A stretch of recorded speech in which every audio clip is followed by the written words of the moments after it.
present I'm Sorry I Haven't a Clue, the antidote to panel games.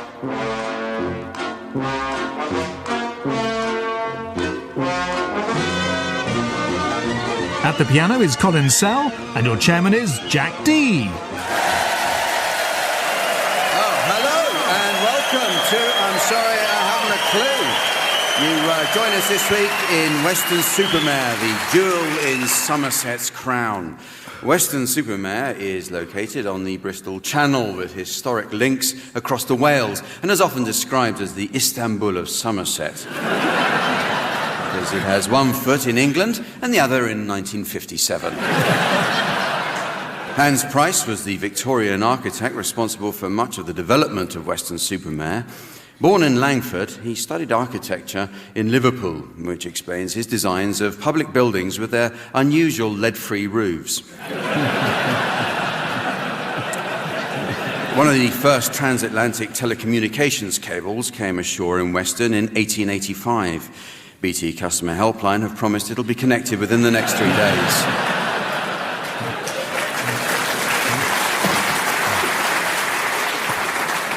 The county of Somerset has recently been in the news because of a pilot badger cull to stop badgers flying aeroplanes.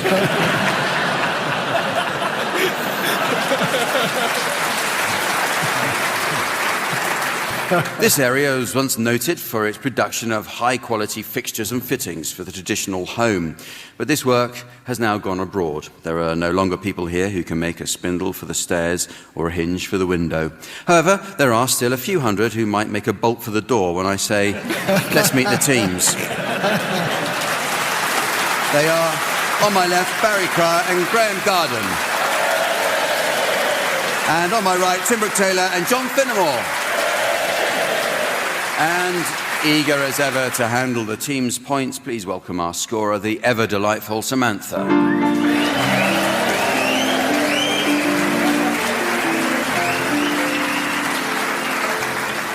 OK, well, we start this week with a look at movie titles. In this round, I'll ask the teams to suggest films that would have been quite different if just one letter was mistakenly added to the title.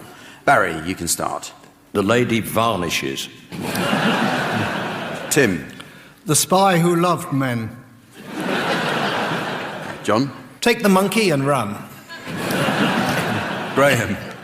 Bent Her. Shaving Private Ryan. Dr. Knob. Star Warts. Bambi's mother returns in The Deer Haunter. The Hunt for Fred October. Tory Story. Lady Windermere's Flan. The Cruel Seal. Bring home the head of Alfredo Garcia.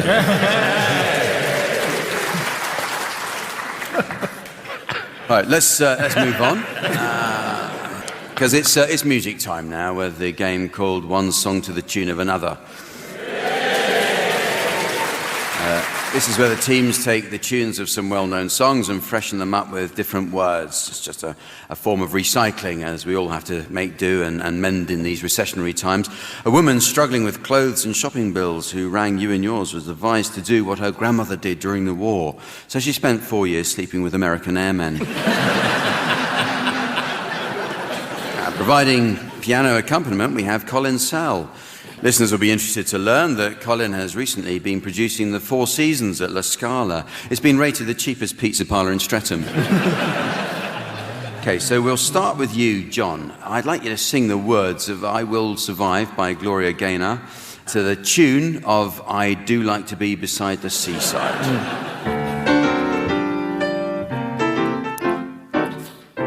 At first I was afraid, I was petrified. Kept thinking I could never live without you by my side, but then I spent so many nights thinking how you did me wrong, and I grew strong, strong, strong, and I learned how to get along, and so you're back from outer space. I just walked in to find you here with that sad look upon your face. I should have changed that stupid look, I should have made you leave. Thank you very much.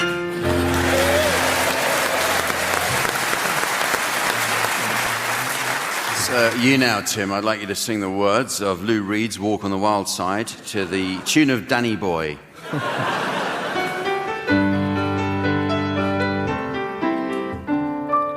Holly came from Miami, FLA, hitchhiked her way across the USA, plucked her eyebrows on the way, shaved her legs, and then she was a she said, hey babe, take a walk on the wild side. Said, hey honey, take a walk on the wild side. Candy came from out of the island, ain't nothing but wrong. She was everybody's darling, but she never lost her head, even when she was giving head.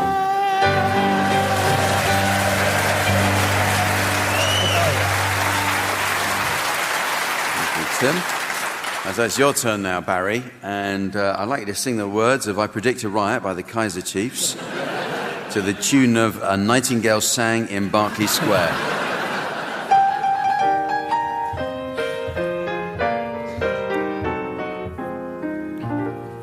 Watching the people get leery, it's not very pretty, I tell thee.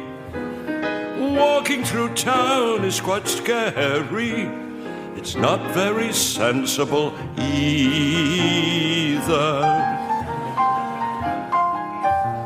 A friend of a friend, he got beaten. He looked the wrong way at a policeman. Would never have happened to Smeaton, an old Leodentian. I predict a riot. I predict a riot, I predict a riot, I predict a riot. I tried to get to my taxi and the man in a tracksuit attacks me. He said that he saw it before me, and once you get things a bit gory, girls scrabble round with no clothes on to borrow a pound for a condom.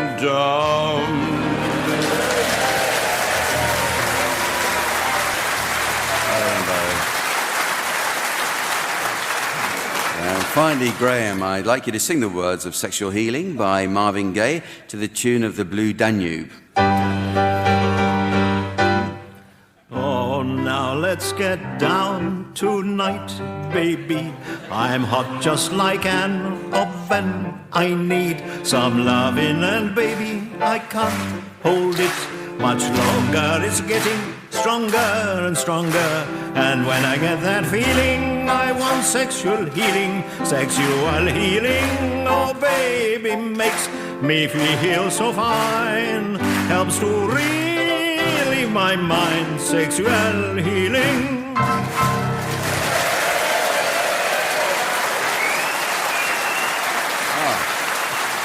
Graeme, what a surprise that was. A visit from the Weston-super-Mare Ceremonial Marching Society. Nice to have them here. Well, the next game is called Word for Word. In Word for Word, each team exchanges a series of words which must have no possible connection. So I'd like you to start us off, please, Tim and John. And Barry and Graeme, you should listen out and challenge to take over play if you spot a connection. So off you go, please, Tim and John. Quantitative. Spatchcock. Subjunctive. Listless. Gerund. Spout.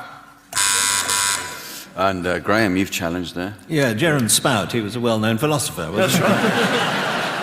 He wrote a very well-known tract. That's true. Yeah. I'm a bit surprised that you fell into that one. So, Graeme and Barry. Us? Yeah. That was my word.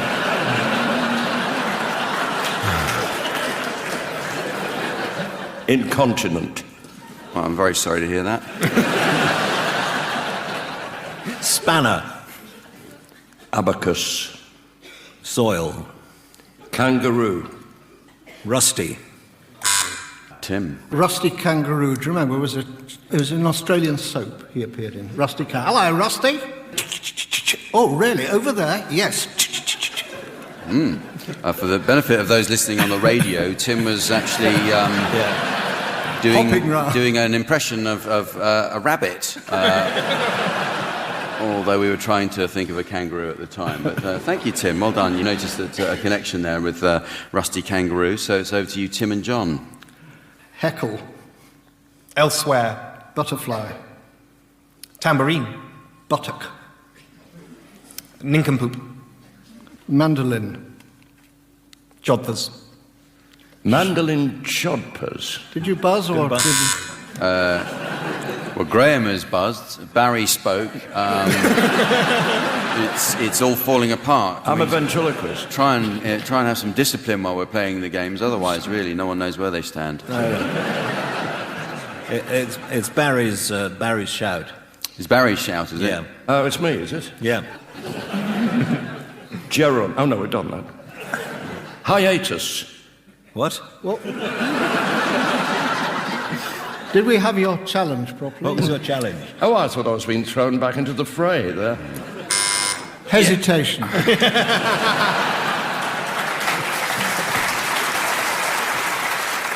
Times like this, you start to wonder about the wisdom of the winter fuel allowance, isn't it?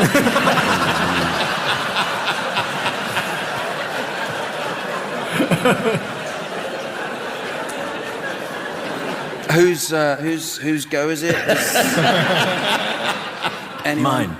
Yours. That was your word. My word. Reboot. Tomato. Just so he was really getting... We would have really loved that to have gone on a bit longer, but sadly, the gong went, surprised us all. The next round will test the team's knowledge of foreign languages. The British tend to think it's difficult to learn a foreign language. Well, it isn't. I was in Barcelona recently, and I saw loads of tiny children that could speak Spanish. And I've noticed that even our cat speaks a little French. Well, just un peu. Well, in this round, each team will assume the role of British travellers in a certain foreign country. I shall play them each an extract from a language tape in which a native of the country in question will read out several handy phrases for use in various tourist locations. Team's job is to translate the phrase in question into English as accurately as possible. So Barry and Graeme, you're to go first, and your language is Russian. So I'd like you to imagine that you're two British travellers who have just arrived in some far-flung Russian enclave, perhaps to attend the Winter Olympics. So here are your phrases. The first ones are at an airport. Где я могу взять такси? That's where can I get a taxi? Этот автобус останавливается у гостиницы «Империал Станислас». Oh. Does this bus stop at the Hotel Imperial Stanislas? Почему нет? Why not? А где он тогда останавливается? Where does it stop then? А зачем мне ехать на мясокомбинат? Why would I want to go to the abattoir?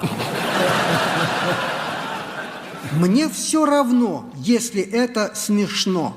I don't care if it is a good laugh. And now at the hotel. Но мы точно заказали себе комнату. Buttons. Добрый вечер. Мы с вами будем жить вместе в одной комнате. Good evening. We are sharing your room. At the restaurant. Что это за блюдо? What is in this dish? Да вы шутите. You're kidding me. А эту воду можно пить? Is it all right to drink the water? At the hospital. Да, оба конца. Yes, both. At the casino. Я хотел бы сыграть в рулетку.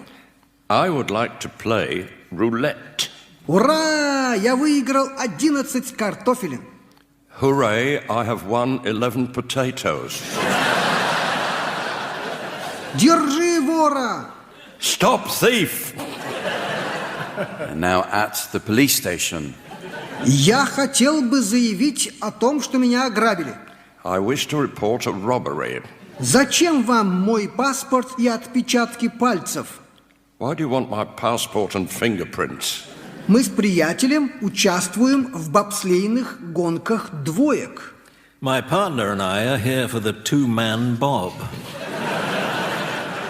У вас есть камера с удобствами? Do you have a more comfortable cell?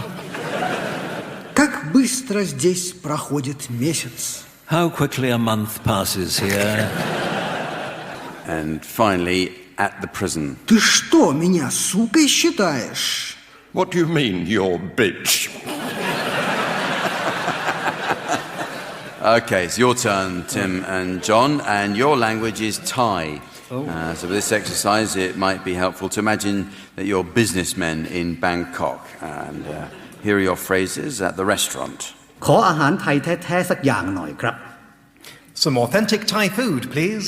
ขอโทษมีบางอย่างไม่ถูกต้อง I'm sorry, something is amiss.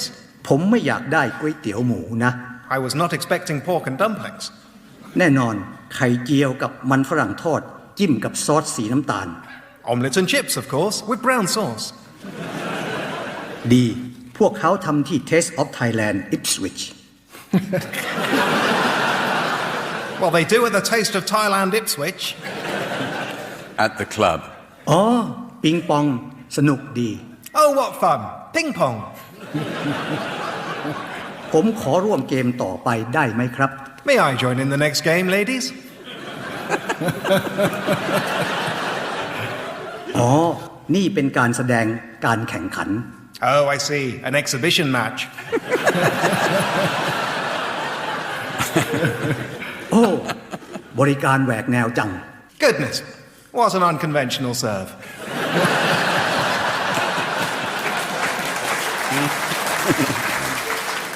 At the bar. สวัสดีครับ Well, hello. คุณครับขอแชมเปญให้ผมและเพื่อนใหม่ด้วย Waiter, a bottle of champagne for me and my new friend. อ๋อชินชินชื่อคุณน่ารักมาก Well, Chin Chin. What a lovely name. At the hotel. ใช่ที่นี่ร้อนนะ Yes, it is warm in here. ผมอาจถอดเสื้อบางตัวออกนะ I might have to slip out of some of these clothes. ตกลงคุณชนะผมยกนี้ Oh, I see, you've beaten me to it. ขอโทษมีบางอย่างไม่ถูกต้อง I'm sorry, something is amiss. ผมไม่อยากได้ก๋วยเตี๋ยวหมูนะ I was not expecting pork and dumplings.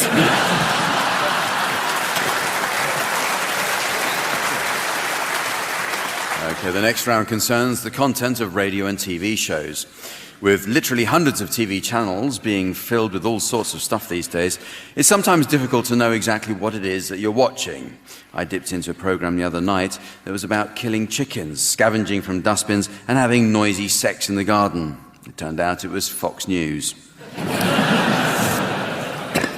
While the people whose job it is to come up with ideas for radio and TV shows can be remarkably lazy, so I'll ask the teams to announce examples of programs where the content has been contrived to suit what someone thought would make a clever title.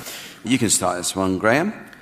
Coming up on BBC Two, John Culshaw and Jan Ravens lead the team as they impersonate some of the ugliest people in history. That's dead mingers at 9 o'clock.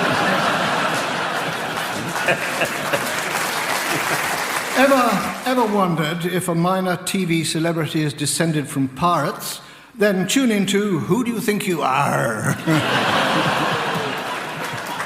Channel 5 tonight, a drag act present their own version of Ben-Hur. 9 o'clock, that's Get Her. John. And now, our fly-on-the-wall documentary at Fifes & Company. And after pulling an all-nighter, the accounting department are ready for the annual audit. That's, come, Mr. Tallyman, tally me banana. Daylight come, and me want to go home. On BBC One, Alexander Armstrong and Richard Osman find themselves in a pub with no beer. That's Pintless at 5:15.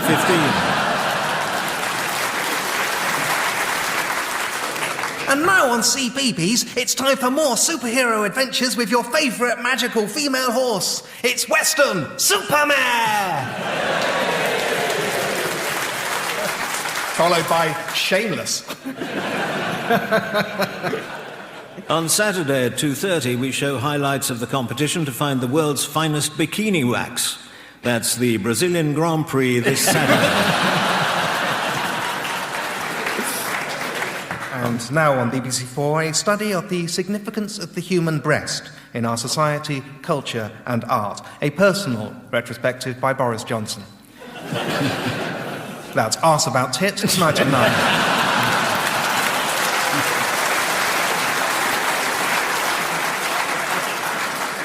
On BBC One, Alexander Armstrong and Richard Osman find themselves without any trousers.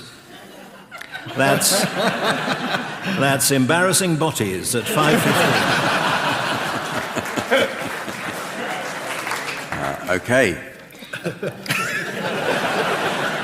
Virtually no one writes actual letters in this age of mobile phones and tablet communication.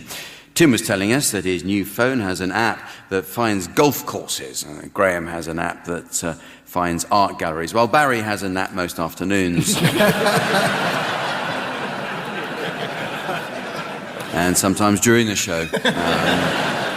In this game, each team will take turns to compose a letter with the two players alternately adding one word each at a time. Now, the opposing team will then compose the reply. So, Barry and Graeme, I'd like you to start by composing a letter from former Weston-super-Mare resident Isambard Kingdom Brunel to Queen Victoria. And then Tim and John will come up with the reply, and so on. So, off you go, Barry and Graeme. Dear Queen, I would like to propose a tunnel to you.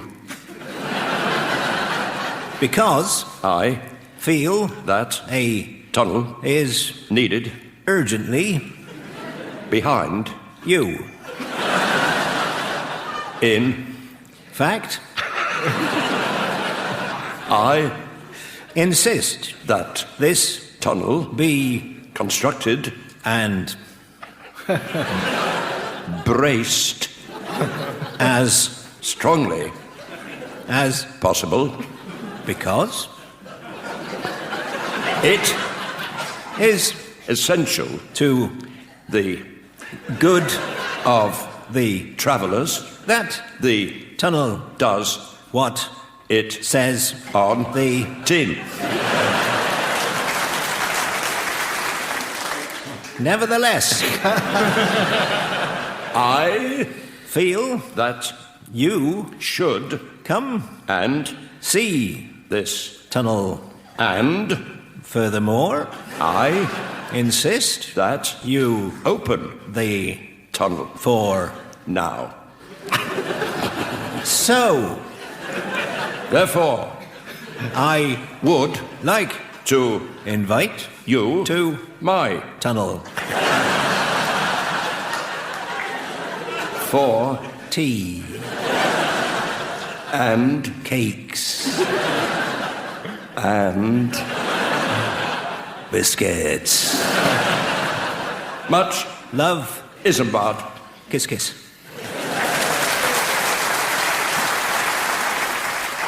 Dear Izzy, thank you for your kind letter about tunnels.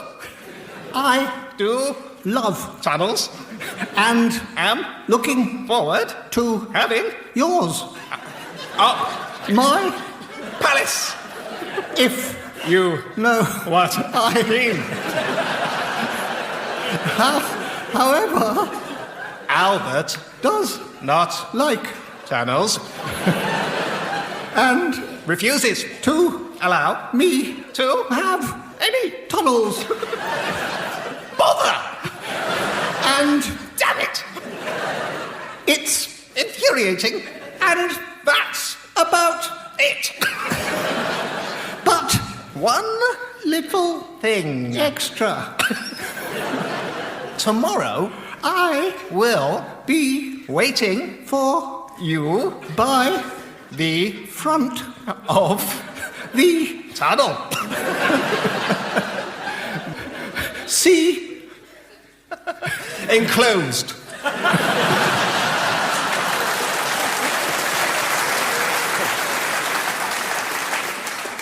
Lots of love and kisses from Vicky. Ah. Aha.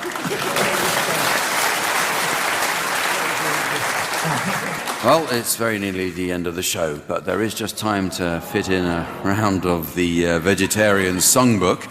Samantha has to nip out now as she's off to see her new gentleman friend who's cooking her one of his vegetarian meals. She says she can't wait to get her mouth round his famous nut cluster. So while she's away enjoying that, I'll ask the teams to suggest titles of songs likely to be enjoyed by an audience of vegetarians. So, Tim, you can start. Rocket Man.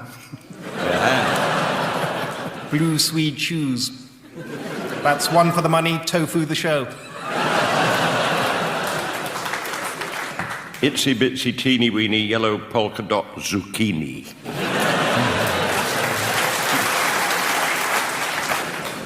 I can't get no salsify in Acton.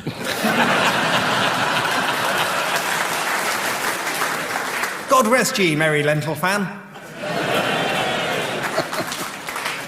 Take that leak off your face.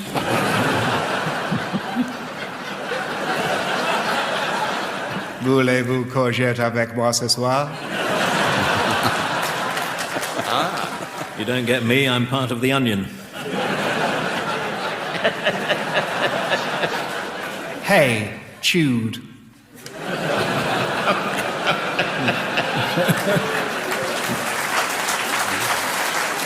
And so, ladies and gentlemen, as the dove of peace alights in the garden of tranquility with the olive branch of friendship and gets its head torn off by the tomcat of destiny, I notice it's the end of the show. So from the teams, Samantha, myself and our audience here in Weston-super-Mare, it's goodbye. Goodbye.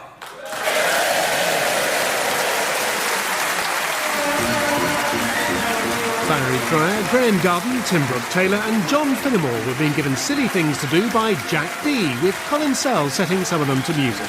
The programme consultant was Ian Pattinson and the producer was John Naismith.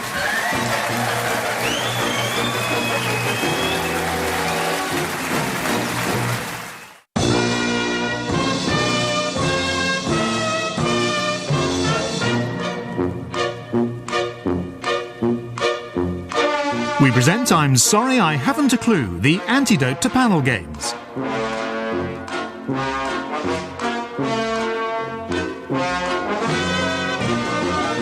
At the piano is Colin and your chairman is Jack D.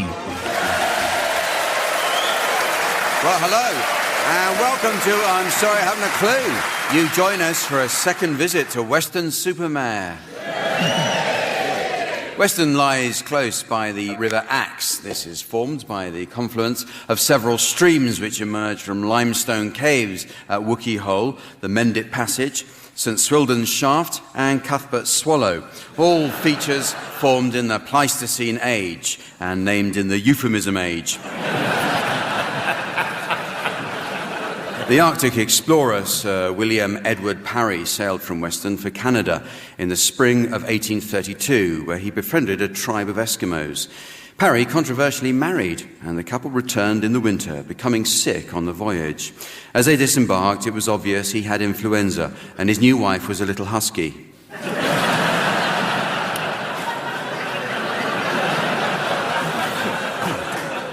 It was recently claimed that the picturesque Somerset village of Church Stanton was the inspiration for the archers' village of Ambridge. A property developer bought several parcels of building land, only to discover there was a massive hole in every plot.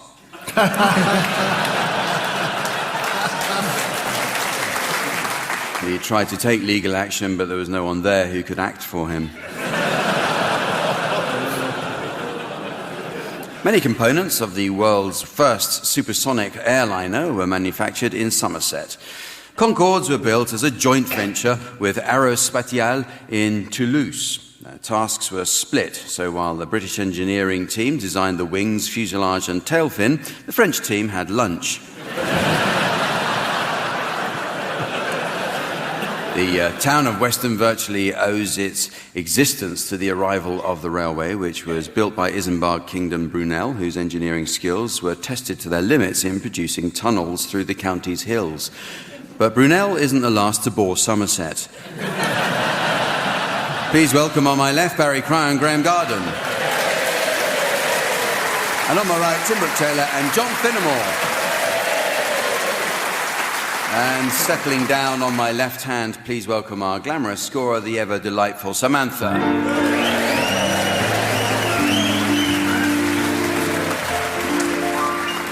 Well, we start this week with a look at some new entries in the Uxbridge English Dictionary.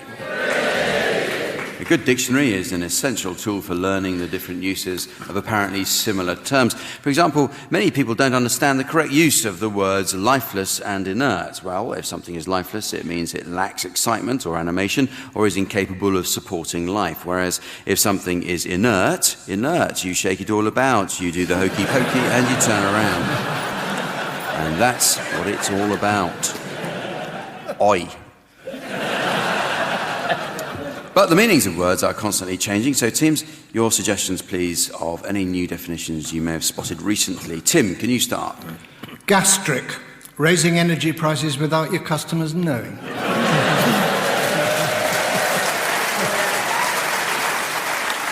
Barry. Twerk.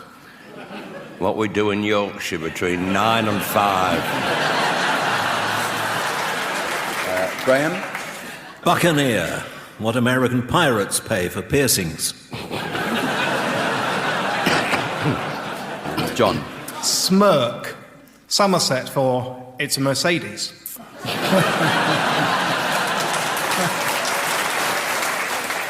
Inflate. Her Majesty's plane has taken off. Trouble. Yorkshire building waste. Mystical, the daughter of Mr. Tickle. Unfortunately, he named her Tess. Lambada. A sheep with tin legs.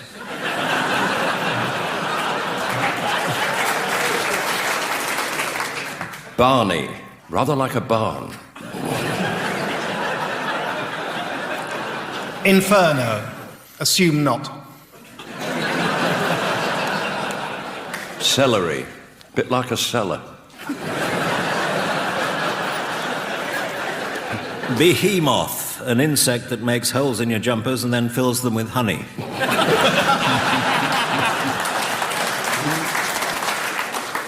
Eerie. Bit like an ear. Symbolic. Prosthetic testicle.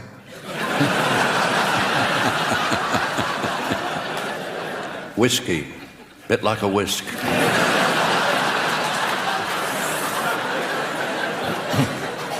Purgatory. To slip X-Lax into Michael Gove's coffee.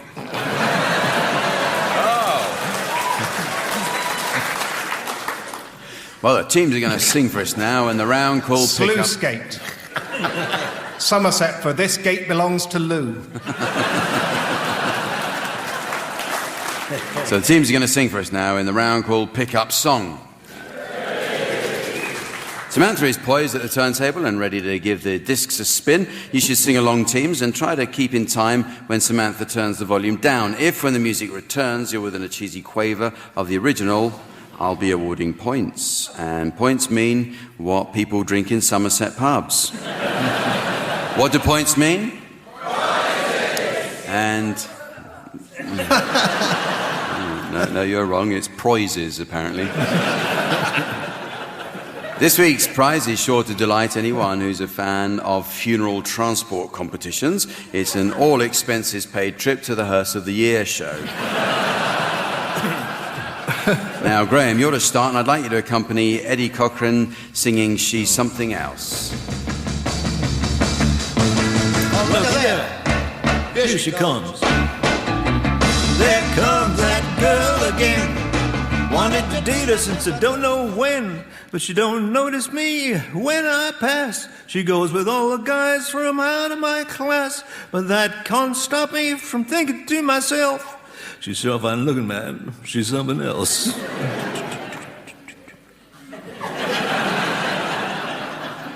Hey, look at there.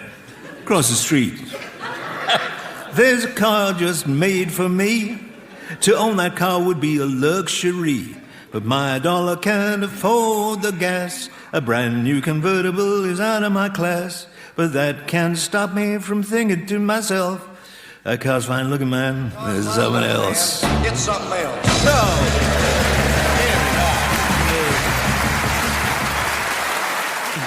Okay, with your next, John, I'd like you to accompany Bernard Cribbins singing Right Said Fred.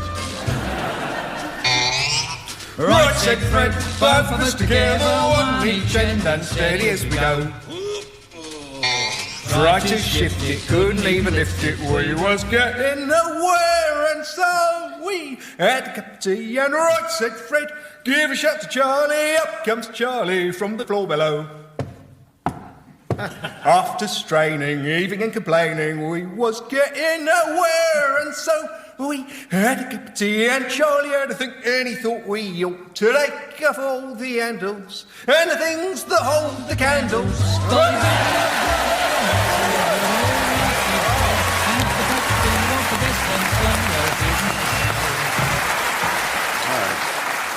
John Finnemore there is a man of hidden talents. Yes, he's good at needlework and long jump. You now, Barry, would you accompany Elvis Presley singing Devil in Disguise? You look like an angel. Look like an angel. Walk like an angel. Walk like an angel. Talk like an angel. But I got wise. You're the devil in disguise. Oh, yes, you are the devil in disguise. You fooled me, well, your kisses. You cheated and you schemed. Heaven knows how you lied to me. You're not the way you seemed. You look like an angel. look like an angel. Walk like an angel. Walk like an angel. Talk like an angel. But I got wise.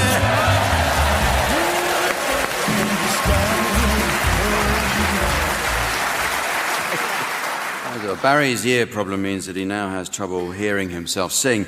Help is available on our webpage for anyone else who would like to have trouble hearing Barry sing. Finally, would you, Tim, please accompany Miley Cyrus singing Wrecking Ball? We clawed, we chained our hearts in vain. We jumped, never asking why. We kissed, I fell under your spell, a love no one could deny. Don't you ever say, I just walked away. I will always want you. I can't live a lie, running for my life. I will always want you. I feel a complete twerk here. I came in like a wrecking ball. I never hit so hard in love. All I wanted was to break your walls. All you ever did was wreck me. Yeah, you wrecked me. I put you high up in the sky, and now you're not coming down. It slowly turned, you let me burn. You're not coming down. It slowly turned, you let me burn now. Tim, I think you might have slipped into the disappointing follow-up album there, Tim. Yeah, but that was very energetic dancing he was doing throughout. It was amazing, actually. I've not seen you take your clothes off like that before. You little liar. Well, the next game is called Radio Product Placement. The subtle inclusion of branded products is now well established in today's films and TV dramas, but almost unheard of on the radio. To this end, I'd like you, Barry and Graeme, to perform a short scene from a radio drama into which they should attempt the subtle inclusion of some well-known products from a certain sponsor. I'd like you to enact part of a spy drama which has been sponsored by the Cheese Board. So, Tim and John, keep your ears out for any cheese-related products being slipped past you. And so please start your scene now, Barry and Graeme. And this is episode 1 of Smelly's People. Come in. You wanted to see me, Mr. Smelly? Call me George. George, Mr. Smelly wants to see you. Never mind. What have you to report, Agent Cheese? Well, I'm just back from Argentina, and I've been following the woman codename Cheddar Garbler. Quite mature, is she? Yes, and seriously strong. Then we must proceed carefully. She sounds foreign. Foreign, yes. She comes from the little village of Queso Blanco con Frutas. It's between queso jalapeno and queso quesadilla. A far cry from Tunbridge Wells. Still, Tunbridge Wells must have its dark side. Yeah, I tailed her dressed as Bertie Wooster, posing as a dog breeder. Damn, you're good. The trouble is she only goes out in disguise, lest her cover gets blown. However, I was able to follow her to a cinema showing a Danish blue movie. I've never seen one of those. I did once see a Dorset blue. Vinnie Jones was in it. Yeah. In the cinema, I found a seat next to the stinking bishop. That's his code name? Unfortunately not. No, But I'm afraid she saw us together, and all she did was leer, damn her. I had to run for it. Did you make it back to the cottage, Cheese? I had to leave the country. I just had time to get to the port, salute the captain, and jump aboard the saucy Gorgonzola. Fair breeze? Yes, but Captain Monterey Jack had me polishing the deck until there was a double gloss to see his face in. What about the Cheddar woman? Now, before I left, I put the Dale brothers on her tail. Rick and Lee. They're coming in to report. When's Lee Dale going to get here? Any minute now, and Rick ought to be with him. Wait a minute. What's that rock for? That's my lunch. The end.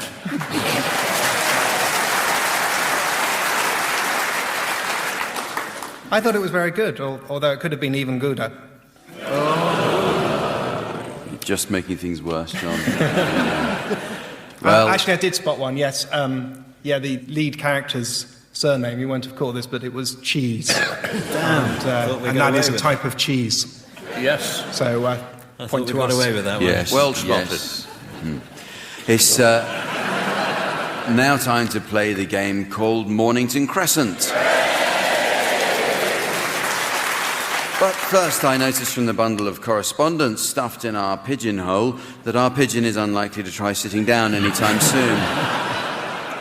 And that the correspondence comes from Mrs. Trellis of North Wales.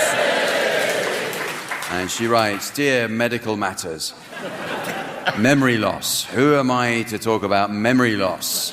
Yours sincerely, Mrs. What's-her-name, North What's-it." So on with the game, which, as we have a complete novice in the form of John Finnemore, will this week be played to original standard rules. Basic Learners version 1. Okay, so, yes. Tim, you can start. Well, to set you off fairly easily, Piccadilly Circus. Piccadilly Circus. Yep. You get that sort of progression idea, don't you, John? Well, not really, but I keep my eyes open. Marble Arch. Yeah. Okay, so if I say Baker Street, is that Baker Street? Yeah, it's yeah. Well done. Well done. Okay. Sounds as if the audience are pretty ignorant as well. No, well done. Jolly well done. No, it was. No, it was well done. I'm not going to patronise you. Patronise means talking down to people.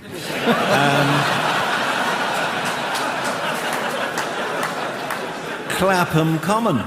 Oh dear, make it simple. Oxford Circus. Okay. It's not. It's Clapham Common, Oxford. Just I'm calm just down. making notes. Calm down, John. You're getting a bit edgy nose. Okay, It'll be all right. Okay.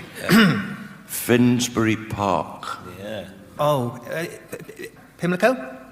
Nice move, young'un. Elephant and Castle. Oh, sorry. What? I'm really sorry. Just, Jack, so can you explain... I mean, Graeme hasn't declared a home station yet, so I'm just wondering how he's got the line velocity to straddle the diagonal. I mean, doesn't that mean that he has to stay within zone 1 and 2? Obviously, I didn't adjudicate. I was just wondering if anyone was going to notice that. And well done, John. Yeah, you picked up on it. Oh, right. Okay. I thought I might have missed something. You know, No, you are actually right. Graeme, you can't have Elephant and Castle, obviously, because of the diagonals. Blimey. And you know, gloves are off now, aren't they? this is, Well, I'm stumped. No, I'm not stumped. No, obviously. I've still got an escape route to Morden. Oh, technically, I suppose. Yeah. I mean... He's beginning to irritate me. Balham. Right, sorry. One more thing. We are playing a team game, aren't we? Tim is on my side. yes, Well, obviously. I suppose I'll Because have- obviously he wouldn't have wanted to deliberately place me in Stryle, would he? So he probably wouldn't have meant Balham. Obviously, John has been listening to this game very carefully over the years, and I knew there was somebody. He is right. I mean, John is right, strictly speaking, that you are streaming him by doing Balham, and that Strictly probably speaking. original rules. Remember? Oh, Standard of rules. course, yes. I haven't played there. So So it's okay. Lavender Hill, then. Lavender Hill. Yeah. Straight in. Well, Clapham Common. Yeah. Oh, fantastic. An actual Templeman's Advance. I didn't know anyone was still doing those. I'm That seriously is wonderful. My considering... granddad used to play that when he was teaching me. Yes. That is so sweet. I haven't seen anyone do that since the Copenhagen Convention of '68. No. I'm considering physical violence at the moment. Anyway, I will declare Chalfont but not Latimer, invoking Castleman's transposition and depleting, I think, all of Graham's silver tokens, sadly. Where? Which one was it, John? Chalfont but not Latimer. Because I invoked Castleman, yeah. Chalfont, not Latimer. Yeah, so you've basically only got two things to do, and one of them will involve you losing in 2 moves, and the other, I think, in 8. Is there a street called Smart Ass Hold on Street? a second. Hold on a second. John, you failed to notice that Clapham Common had been bid before. Graham's first bid with Clapham Just listen Common. and learn, John. And then Barry came in with Clapham Common again, and you followed straight in with Chalfont. But that does compromise you. Oh, no, I meant Latimer, not Chalfont. I meant Latimer, not Chalfont. I'm sorry. No, I hadn't finished. I hadn't taken my finger off. You know what? Be kind to him. I'll be kind to you on this occasion, but I'm sorry that you can't do either of those because of your oversight there. Okay, then oval. No, not oval. We see. All right. Just calm down. Okay. Just plenty of time. We can always edit it. You won't be in it. I said I wouldn't do this. Oh no, I've got one. Mornington Crescent. Oh, you little... Yeah, you know. It was fun toying with you, gentlemen, but Mornington Crescent. No, well done, Nipper. Well done. Yeah, I'm sorry you have to dash off. All right. Well, that was fun. In this next round, the teams are going to delve into the world of celebrity. It's not easy trying to live your life in the public eye. When Barry Cryer got off the train here this morning, he was mobbed by over 80 women. Well, 2 of them were over 80, the other was over 90. And so that Tim Brooke-Taylor doesn't get unwanted attention when buying online or booking hotels, he takes the precaution of using an obscure name, Tim Brooke-Taylor. Now I'm going to read out a day-in-the-life style article featuring the words of a well-known local personality.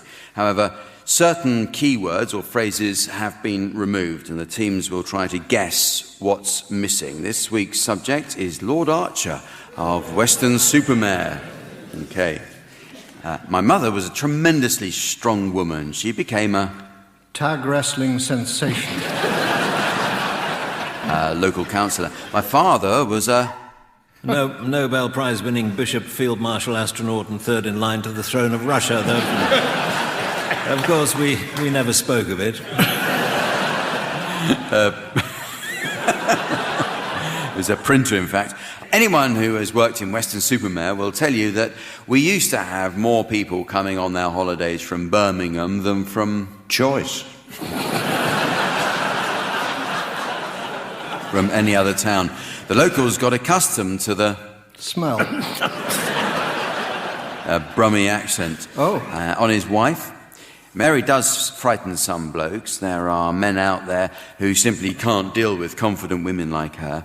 I meet a lot of very intelligent, powerful 40-year-old women who aren't married, and I honestly think... Mary doesn't know about it. It's because most blokes are frightened to death of them. Mary is always happy when I'm... In prison. No, it says when I'm slimmer. And on his writing, he says, when a book comes out, I wonder if one person will buy it. Of course, it's stupid, but... Perhaps they'll buy it anyway.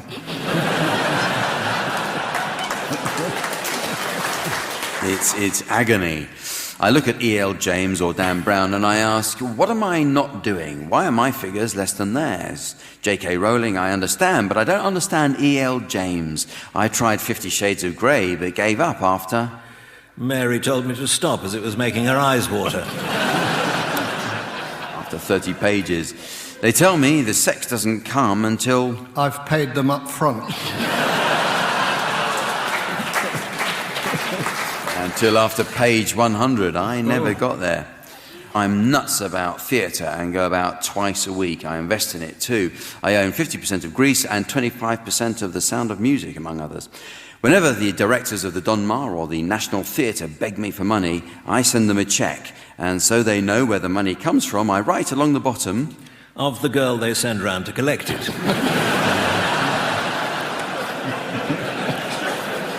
This came from Greece. Charity auctions.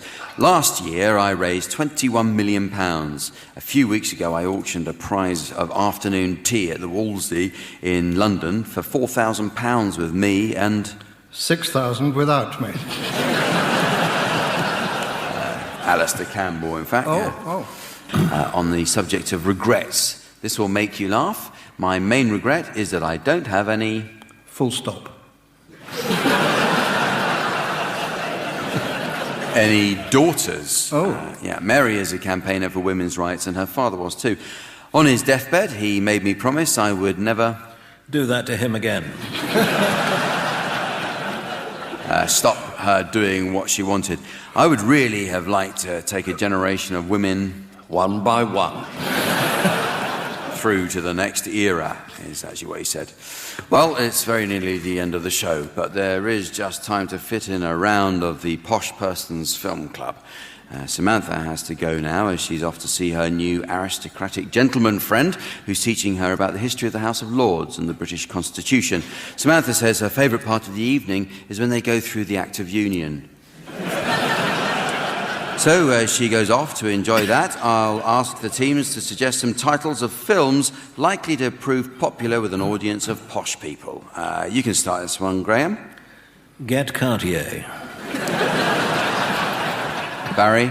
The butler always rings twice. Tim. Second Home Alone.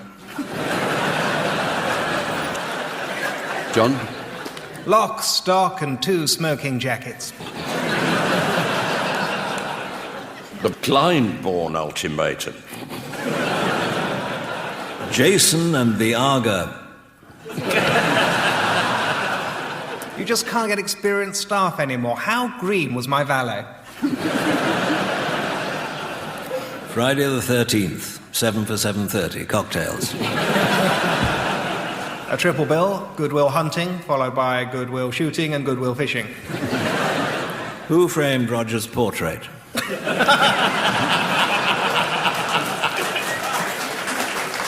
The Bourne Supremacy, or Hereditary Peerage, as we call it.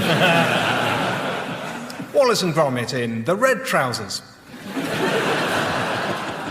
Bring me the hedge fund, Alfredo Garcia. And so, ladies and gentlemen, as the horse of time is led by the groom of fate, and the vicar of destiny tells the groom he's not allowed to marry a horse. I notice it's the end of the show, so from the team, Samantha, myself, and our audience here in Weston-super-Mare, it's goodbye. Goodbye.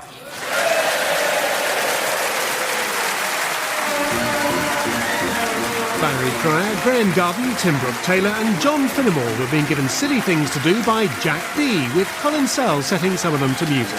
The programme consultant was Ian Pattinson and the producer was John Naismith.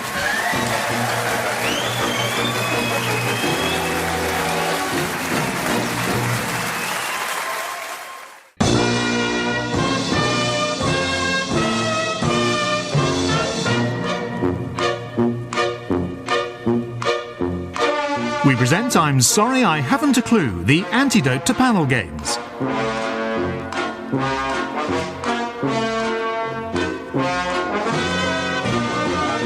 At the piano is Colin Sell, and your chairman is Jack D.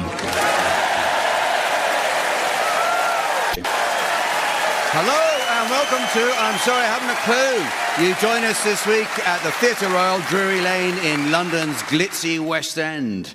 The first theatre on this site was built in the early years of the English Restoration, when King Charles II became such a regular visitor here, he even had private entertaining rooms. On one notorious evening, the manager was required to procure 6 orange cellar girls who were told to take a case of brandy and pander to the king.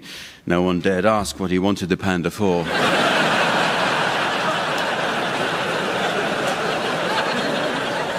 In addition to his most famous mistress, Nell Gwyn, Charles entertained at least a dozen others here. A page from his private diary lists just some of them. 1, Barbara Villiers. 2, Lady Castlemaine. 3, Moll Davis. 4, Elizabeth Killigrew. 4:30, break for tea and cakes. 5 o'clock, the Duchess of Portsmouth. Number 173 Drury Lane was the location of the first ever Sainsbury's store. Having done away with counter service, Sainsbury's revolutionised retail marketing, with shoppers choosing goods from the shelves in a system which became known as shoplifting.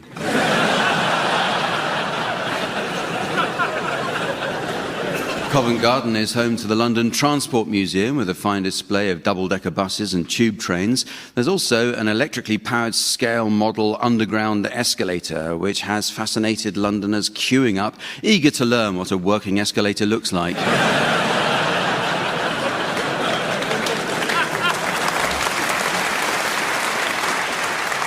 This part of London and down to the docks in the East End was heavily bombed during World War II, but the Blitz created a community spirit. If a neighbour's house was hit by a bomb, cheery Cockneys would quickly be in the street outside with food, clothing, furniture and everything else they'd looted.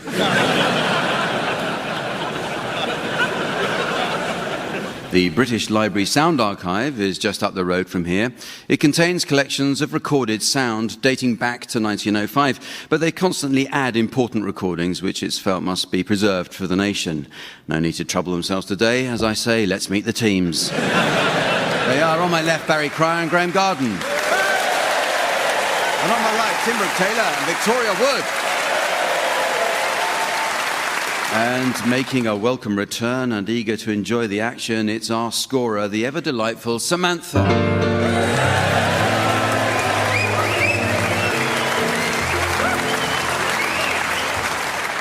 Okay, well, the first round this week is about titles. Movies, books and TV shows can all be spoiled by having the wrong words in their title. For example, back in the 70s, the Mike and Bernie Winters show was completely ruined after someone put the words Mike and Bernie Winters in the title.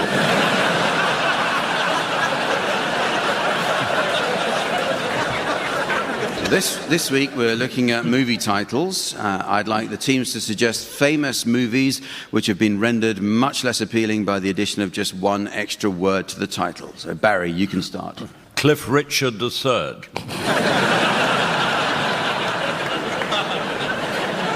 Tim. The Italian Job Centre. Victoria. We need to talk about dishwashers, Kevin.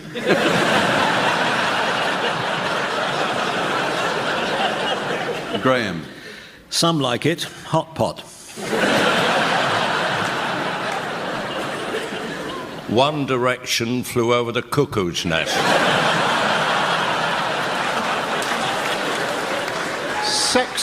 Sex toy story. Captain Mark Phillips.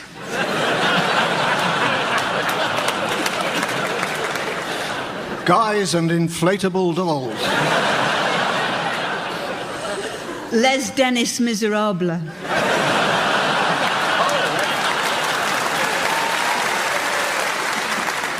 Cool hand, Dr. Luke. Finding Nemo delicious. Double bill here, Spider-Man United 3. Nottingham Forest Gump.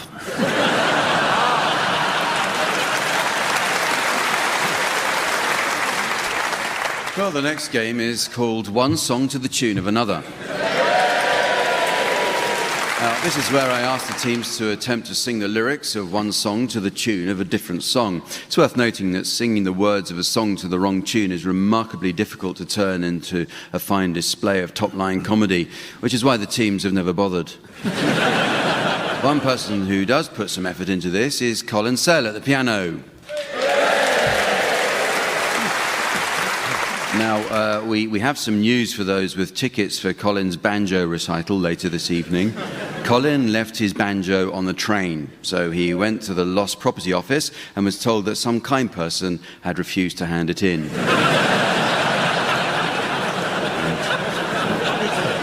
Colin will be offering a full refund to both of you. Okay, so we'll start with you, Barry. I'd like you to sing the words of the Marrow song to the tune of Unchained Melody.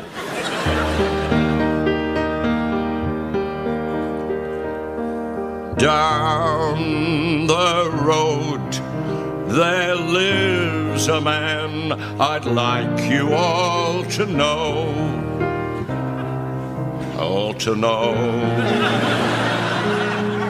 He grew a great big marrow for the local flower show. When the story got around, they came from far and wide, and when the people saw the marrow, everybody cried. Oh, what a beauty! I've never seen one as big as that before. Oh, what a beauty! It must be 2 feet long or even more. It's such a lovely color. Nice and round and fat. I never thought a marrow could grow as big as that. Oh, what a beauty. I've never seen one as big as that before. He was leaning on the garden gate the other day and beckoned to a lady.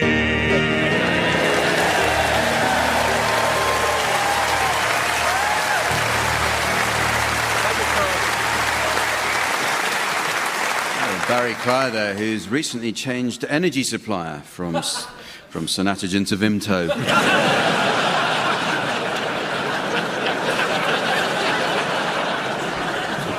Tim, I'd like you to sing the words of Tom's Diner by Suzanne Vega to the tune of Model of a Modern Major General.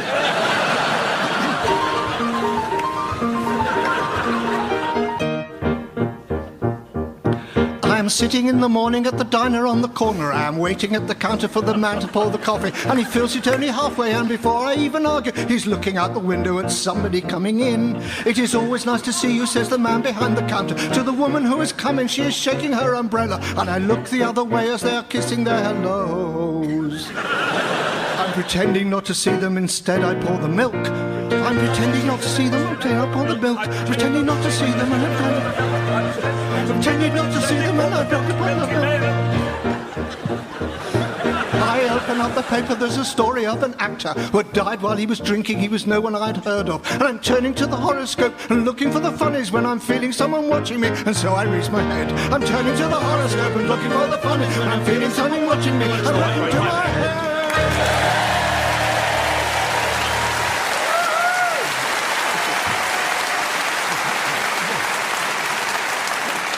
So your turn now, Victoria, and I'd like you to sing the words of the Bob the Builder theme to the tune I Dreamed a Dream from Les Miserables.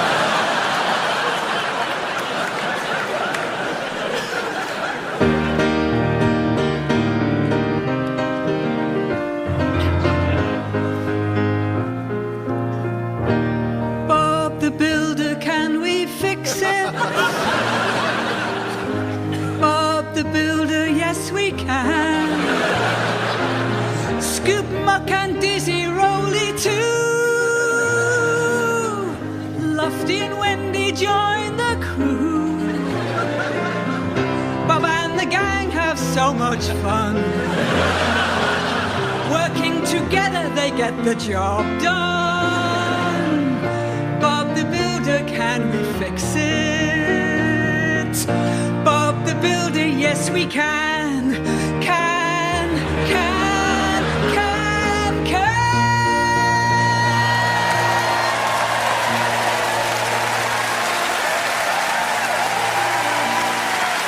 Time to get busy, such a lot to do. Building and fixing till it's good as new. Bob and the gang make a really good sound. Working all day till the sun goes down.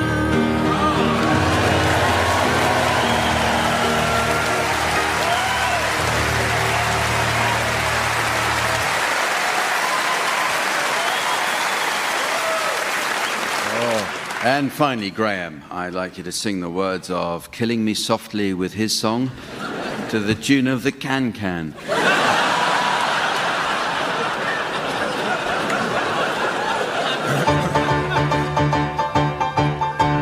Strumming my pain with his fingers, singing my life with his words, killing me softly with his song, killing me softly with his song, telling my whole life with his words, killing me softly with his song. I heard he sang a good song, I heard he had a style, and so I came to see him to listen for a while. And there he was, this young boy, a stranger to my eyes, strumming my pain with his fingers, singing my life with his words, killing me softly with his song, killing me softly with his song, telling my whole life with his word, killing me softly with his song. I felt all flushed with the fever, embarrassed by the crowd, felt my letters ready to run out, and strumming my pain with his fingers, singing my life with his words, killing me softly with his song, killing me softly with his song, telling my whole life with his words, killing me softly with his song.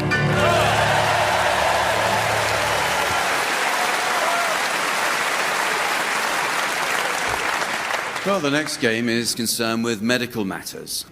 We're all taking more care of ourselves these days. Barry Cryer was telling us that he recently saw an article in a magazine about the symptoms of medical conditions which can affect men of his age. So he took his trousers off and began to examine himself based on the diagrams in the magazine. Sadly, that got him thrown out of W.H. Smith.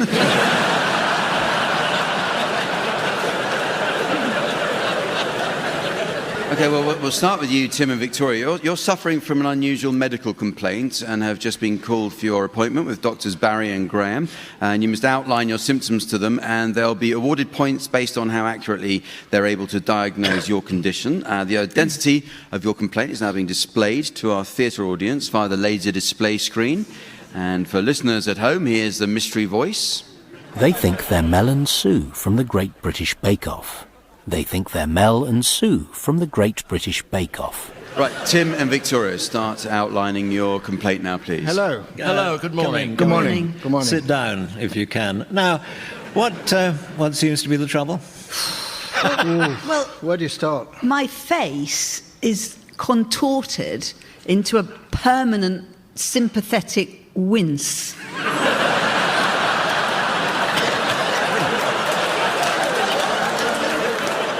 We somehow feel we ought to be doing a little bit more, don't we? We feel that we ought to be doing something, but there doesn't seem to be anything for us to do.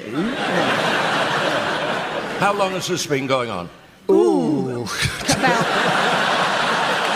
How many? 3 years. About 3 years. 3 years. 3 years. Yeah, but mainly in the summer it gets worse.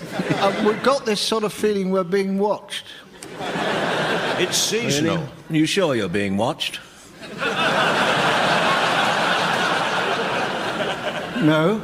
I know the whole thing seems a bit half-baked, but, you know, it's one of those things that... We try and say lots of different things, but I can only say one thing. Yeah. I can only say, ooh, that doesn't look right, does it? Yes. No. Or, But you're frustrated, never basically. mind, it'll Well, get yes, better. we're You're frustrated. You dream of Hollywood and things like that. We dream of Hollywood. I see Hollywood all the time. Yes. Well, that would be the berry on the cake, wouldn't it? It would. He's just We've got Berry. It's rather like the complaint you get if you go out to Morecambe in Lancashire with that massive bay, you know, and people start coughing within 24 hours of being up there due to the ozone. It's called the Great Bay Cough.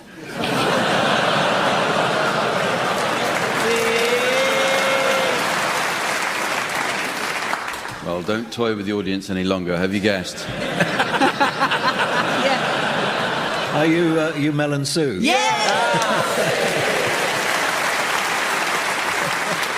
Okay, so it's your turn to be the patients, Barry and Graeme, and you've been summoned into the surgery of Dr. Tim and Dr. Victoria. The identity of your mystery medical condition now be displayed to the audience via the display board, while here again is the mystery voice for the listeners at home. They think they're the Daily Mail. They think they're the Daily Mail. So off you go, Barry and Graeme. Do come in. Thank you. About time.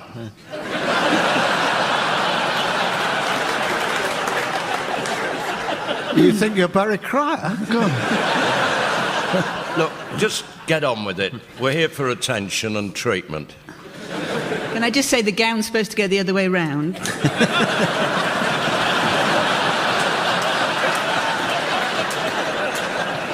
Typical cheap mockery. That's all that goes on these days. Yeah. Is your problem something to do with being northern? Oh, prejudice now, is it? It's not to do with Northern at all, no. What's your problem? I live in a state of fear.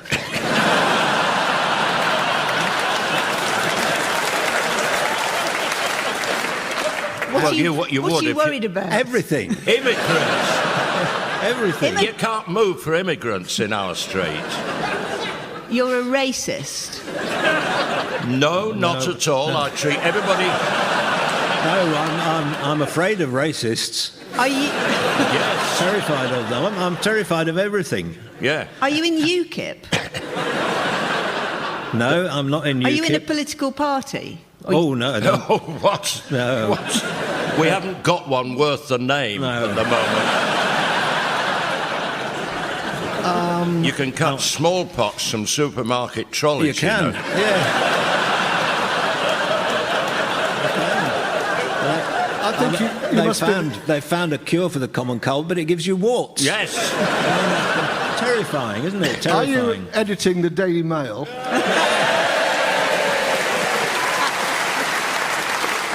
Mail on Sunday.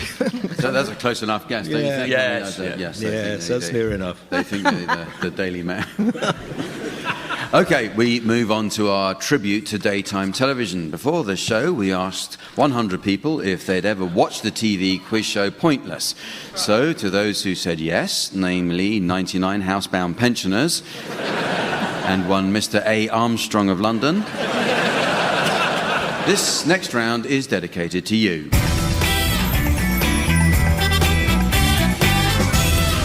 Welcome to Useless.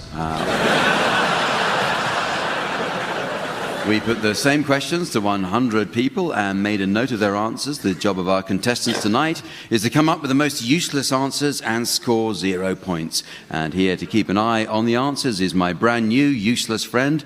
It's Richard.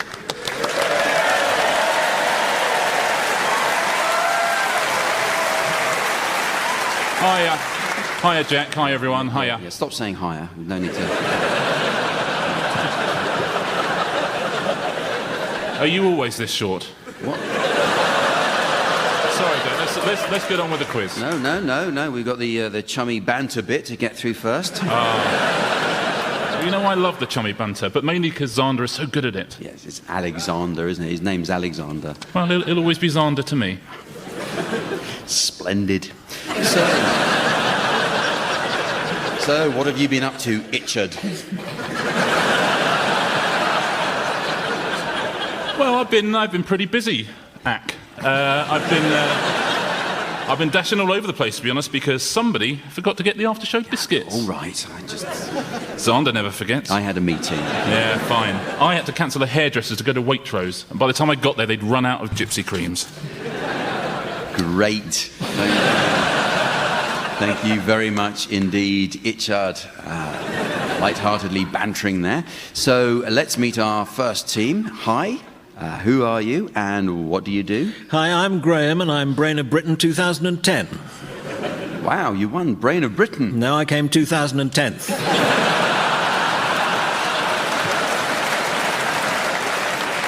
Excellent, that's great indeed. And who are you with? I'm Barry and I come from Yorkshire.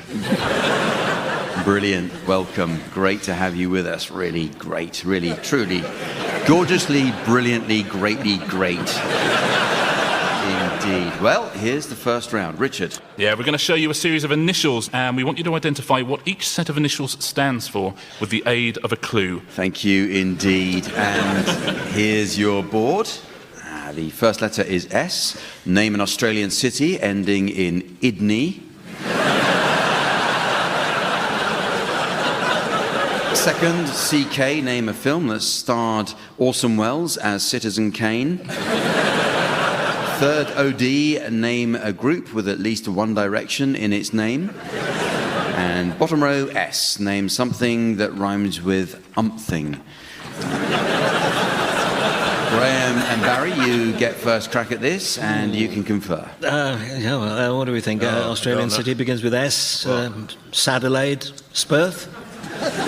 Smelbourne? No. But what do you think, Barry? I come from Yorkshire. Yeah. Do you know any groups with one direction in the name? I brought my whippet. Yeah, well, Orson Welles films? Sydney. Really? OK, oh, right. Orson Welles played the title role in Sydney. Sydney. You say Orson Welles played Sydney. Yeah. Let's see if that's right, and if it is, how many people said it? Oh no. Sydney. What? Sydney. Sit. What? My whippet, Sydney. Die for Queen. So sorry, that was a wrong answer. I come from Yorkshire. Brilliant. So, Barry, what do you get up to in your spare time? I like walking my whippet. Walking your whippet. Well, let's see if that's right, and if it is, how many people said it? Absolutely correct, and that scores 98. Yeah, well played, Barry. A really high score there for whippet in our lazy Yorkshire stereotypes category. Beaten only by I wear a flat cap and like cricket. There's one useless answer up there, and that was, this hummus is delicious. Is it organic? Great. Excellently wonderful. Great. On to our next team. Welcome indeed. Who are you? I'm Victoria. Victoria. What a lovely, lovely station that is. And what do you do, Victoria? I'm a Year 1 student. Terrific. And what do you study? Early history. Brilliant. And which particular bit of early history? I told you, Year 1. Stupendously marvellous indeed. And what are you hoping is going to come up today, Victoria? Strictly, celebrity gossip, Jordan. Jordan, the glamour model, once married to Peter Andre. No, the strategically located country that plays a pivotal role in the power struggle of the Middle East. Indeed. So, back to the board, and who's this with Victoria? Hello, I'm Tim and I'm out of work. Excellent. Tim and Victoria, what do you make of the board? Oh, it's really, really nice. How'd you get, like, the different words to, like, come on? Yeah, how do they do that, Jack? Why don't you tell Victoria? Well... No idea. Xander would know, but Jack's not very practical, Victoria. You can't even trust him to buy gypsy creams, especially if they're on a high shelf. Thank you, Ichard. Victoria, what's your solution? Could you not get jammy dodgers? That's not what I meant. Tim, what have you got in mind? Oh, it doesn't show, does it? Look, you can do this. A group with One Direction in its name. One Direction in the name. Kanye West, that's One Direction. Yeah, I'm going to have to hurry you. Kanye North. Sheena Easton. Kanye South. I'm sorry, time Sydney! Is that your answer? Sydney, stop doing that to my leg! That's not Sydney. Yeah, Yeah, sorry, Tim. Time's up. No, wait. Wait. An S that rhymes with umthing. I have thought of something. Something. Now, can you spell something? Yes, I can spell accommodation.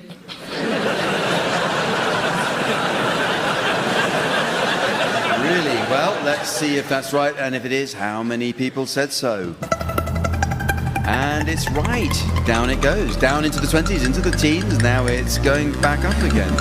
Hovering around 45. Obviously, they didn't understand the question. Oh, down it goes again. 5, 4, 3, 2, 1, 0.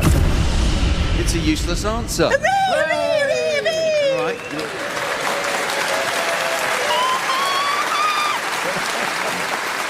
Try to control yourself. Yeah, sorry. Yeah, very well played, Victoria. Now let's take a look at the other useless answers you could have come up with. No, let's not. OK, Graeme, Barry, it's time for the head-to-head. Ready? Yeah. Yes. Ow.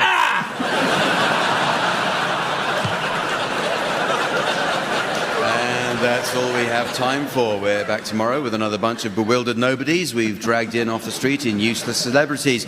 Until then, from me, Ichard, Graeme, Ari, Victoria and Im. Yeah, it's goodbye, and if you're listening, Xander, put the kettle on.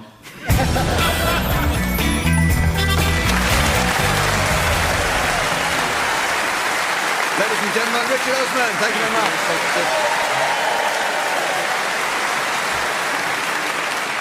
And so, ladies and gentlemen, as the nostrils of time breathe in the fresh air of fate, and the Ryanair stewardess says that'll be an extra 10 quid. I notice it's the end of the show, so from the team, Samantha, myself, and our audience here in London's West End, it's goodbye. Goodbye! Barry Cryer, Graeme Garden, Tim Brooke-Taylor and Victoria Wood were being given silly things to do by Jack D, with Colin Sell setting some of them to music. The programme consultant was Ian Pattinson and the producer was John Naismith.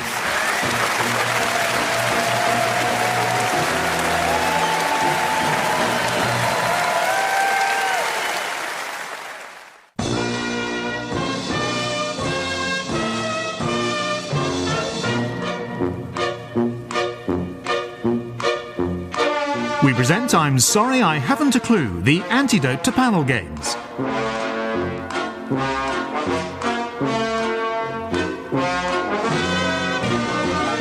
At the piano is Colin Sell, and your chairman is Jack D. Hello and welcome to I'm Sorry I Haven't a Clue. You join us for a second visit to London's Theatre Royal, Drury Lane. In the Middle Ages, this thoroughfare was known as Leather Lane because of the number of tanners and bootmakers working here. In Tudor times, it became known for fine jewellery and was renamed Goldsmiths Lane.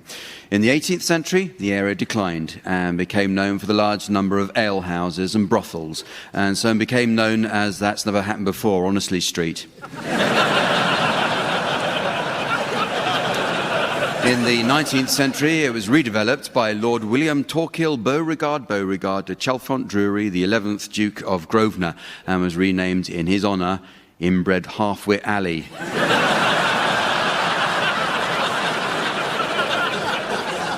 The first London tube stations opened in this district in 1863. Today, the area is served by the Piccadilly line at Covent Garden Tube Station. The journey from Leicester Square, at 300 yards, is the shortest in London, sometimes taking as little as 40 or 50 minutes.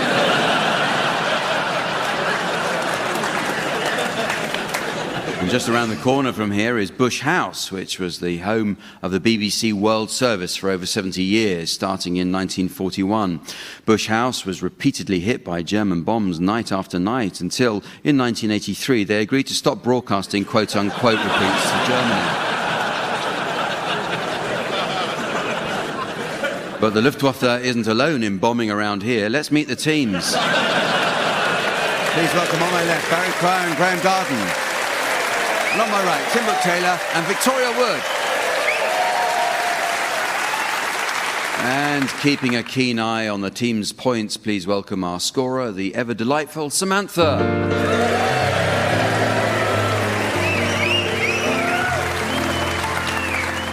Okay, well, we start this week with some new additions to the Uxbridge English Dictionary.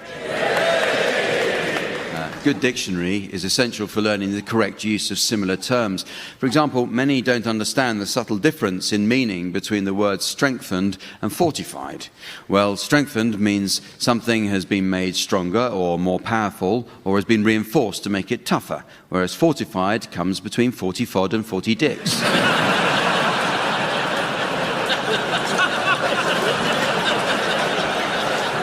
The meanings of words are constantly changing, team, so let's hear any new definitions you may have spotted recently. Tim, can you start? Aperitif, dentures. Barry. Cherish, rather like a chair.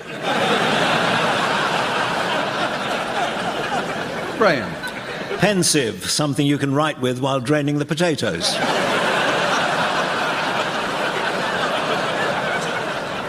Victoria. Dogmatic, a dog without a clutch.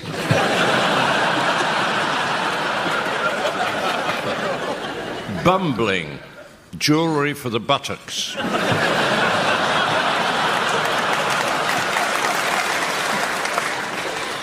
Menacing, a male voice choir. Gear, alcoholic drink for ventriloquists.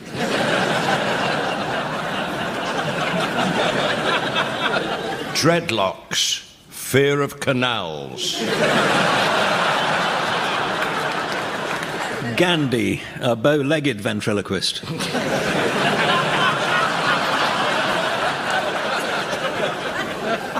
Lackadaisical, bicycle made for one.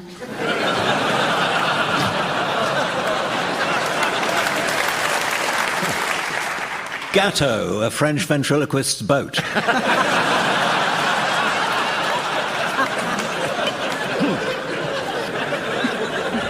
Erection, Japanese method of electing a parliament. Pith helmet. Sorry, it was an emergency.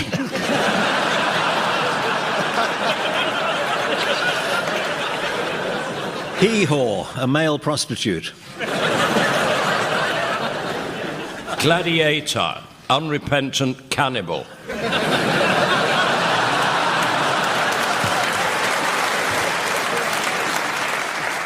The teams are going to sing for us now, and the round called Pick Up Song. Samantha is at the turntable and ready to give the discs a spin. You should sing along, teams, and try to keep in time when Samantha turns the volume down. If, when the music returns, you're within a gnat's crotchet of the original, I'll be awarding points. And points mean is an anagram of tennis mop. What do points mean?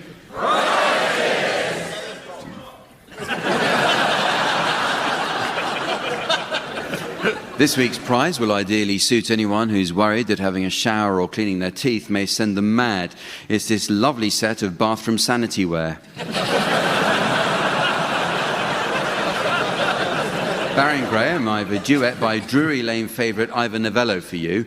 Graeme, you're to accompany Webster Booth, and Barry, you're to accompany Anne Ziegler singing We'll Gather Lilacs.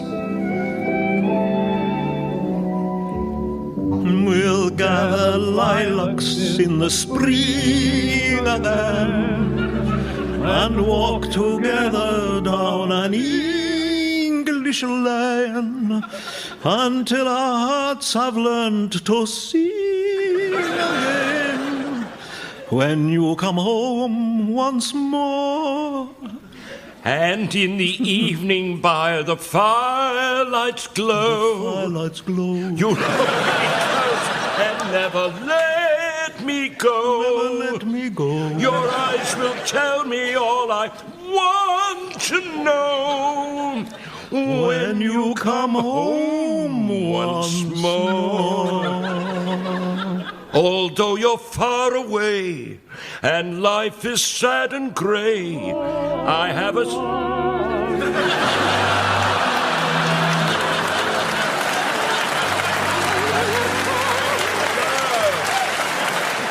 She's lost it. Lost the plot completely. I preferred your version. Thank you, Jack. OK, you're next, Victoria, and I'd like you to accompany Minnie Riperton singing Loving You is Easy Because You're Beautiful. Loving you is easy 'cause you're beautiful. Making love with you is all I wanna do. Loving you is more than just a dream come true. And everything that I do is out of loving you. La la la la la, la la la la la, la la la la la, la la la la, do do do do do.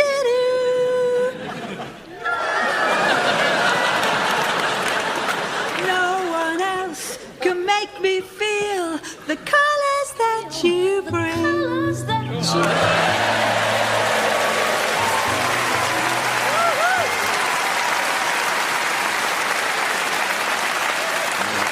Very, very good, Victoria. I think if the audience hadn't thrown your timing like that, you would have come in spot on.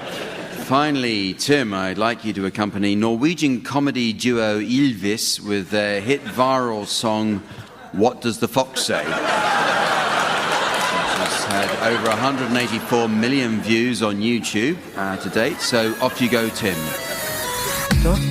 Dog goes woof, cat goes meow, bird goes tweet and mouse goes squeak, cow goes moo, frog goes croak, and the elephant goes toot. Duck say quack, and fish go blob, and the seal goes ow, ow, ow. But there's one sound that no one knows. What does the fox say? Ring-a-ding-a-ding-a-ding-ding-ding, ring-a-ding-a-ding-a-ding-ding-ding, ring-a-ding-a-ding-a-ding-ding-ding. What does the fox say? Pop, pop, pop, pop, pop, pop. Say fox say.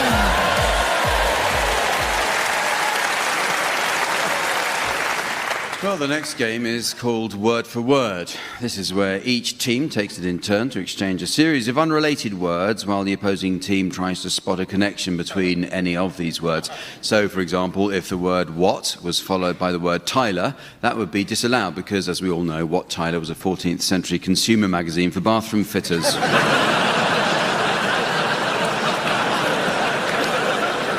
Or if snooze is followed by snore, you'll know the game started. Tim and Victoria, you can start exchanging your words, while Barry and Graeme, you should carefully note what they say and challenge to take over play if you think you've identified a connection. Off you go, please, Tim and Victoria. Mollycoddle. Bays. Triumvirate. Costume. Strictly. Ballroom. Gumboil. Wellington. Quantitative. Surveyor. Oh, well, Barry, what did you... Backtracking, Gumboil was the hitherto unknown illegitimate son of the Duke of Wellington. He was, yeah. Affectionately known as Gumboots. Yes, indeed. We'll have to take your word for it, Barry. Obviously, you were one of his mates, so... it's over to Barry and Graeme to take over. Really? Yeah. That was my word. Definitely. Raindrops. Aardvark. Roses. Bellicose. Whiskers. Conundrum. Well, Tim has challenged there. And Bellicose Whiskers. Brilliant blues musician. He was. Yeah, fantastic. What was that great hit of his? What was it, Tim? Can you feel this? How did it go? Could you sing us a bit? Can you feel this, darling, can you? Can you feel it when I do it? Baby, are you loving it? I know you really rue it. Why am I going on singing? I have no idea. But I'm going on singing, so yeah, Maria.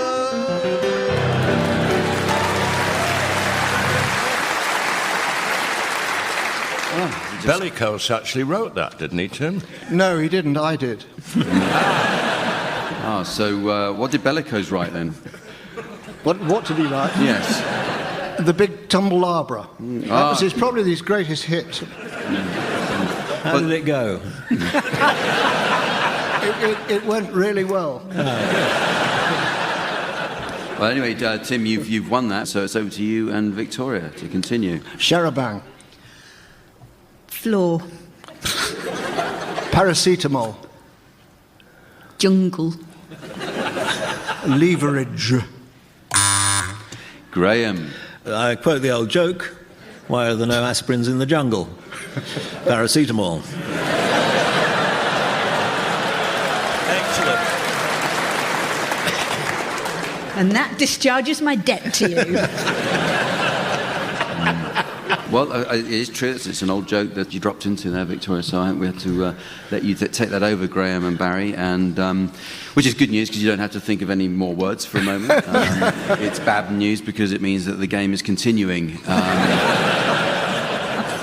with Barry and Graeme. Us? Yes.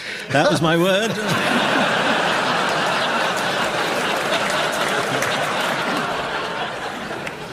Dormant. Bright. Victoria. There's a doorman called Bright round the corner. At the Waldorf. At the Waldorf, there is, isn't it? There's Bright, a doorman. yes. Well, we saw him as we came out. Yeah, there is. Yeah. Yes, What's his first name? Don't Quite. know.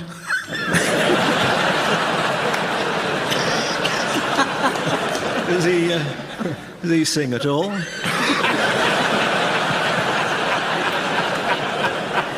He was singing when you arrived, wasn't he, Tim? What was it he was singing? I don't know. Well, anyway, Victoria, you were quite right. This is the Dorman Bright round the corner. So it's Victoria and Tim to continue. Poppy. Puddle. Oh, so is it still me? Sounds very like you. Puppy. Puppy. Again. No, I said Poppy, for God's sake. I said Poppy the first time, Puppy the second. Oh, dear, Oh, it's it's not Puppy, a complicated it's Puppy. game. It really is. Here we go. Forceps. Imitating people's accents. Crumpet. I'm sorry, could you say that again? I didn't quite catch that one. Oh, crumpet. Yes, okay. Trumpet. April. Well, I did that. It's not because of the end of the game, just to fill the gap.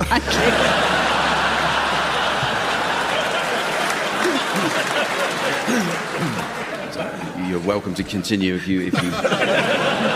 Please make it stop. It can. Your wish is my command. Well, the teams are going to do a spot of acting for us now in the round called Sound Charades. Yeah, this is based on the old TV favourite Give Us a Clue, where teams mimed the titles of songs, books or films against a strict time limit. The original Give Us a Clue mime master was, of course, Lionel Blair. But there are many people who've never heard of Lionel as a song and dance man, nor the people he worked with in the 60s. Sammy Davis Jr., Frank Sinatra, Tony Bennett, and Dean Martin were just 4 of those who never heard of him. Tim and Victoria, you're to start, please, and your title will shortly be displayed to the audience via the laser display screen. And for listeners at home, here's the mystery voice. Antiques Road Trip. Antiques Road Trip. 3 words, and it's television. It goes like this. Tim, Yeah. are you thinking of doing any travelling in the near future? Yeah.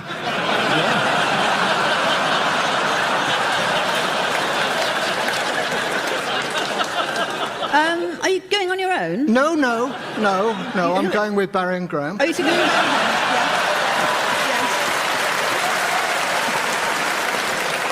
Do you know where you're going? Oh, we're going to be all over the place. Okay. And you travelling by flying? No. Oh. Are you going by train? No. Oh, you're going by car? Yeah, Will you be making use of the motorway network? That's about it, Okay, Victoria. that's about it. Thank you. Car, road network. Well, that's what they said. Car, road. Is the road in the... Go on, Baz, you tell him. No, I don't want to be selfish. You go, Graeme. 3 words. Yes. And road? Road is one of the words. Yes, it is one of the words. Road. They're just applauding you for remembering the words. Graeme, it's you, me and Barry. Team? I'll tell No. Graeme it's a programme we've done. It's not loose women. You and Graeme have done that. What thing have we got 3 got in common? Not a lot. Old age, but that's... Yes. Oh. 3 old... Old roadshow. Think what are the programmes on the television that aren't to do with housing or losing weight? There's one other category. Or baking. Or baking. Antiques. Yes. Antique Roadshow. Road trip, yeah. Oh, Yes, it really is as easy as that.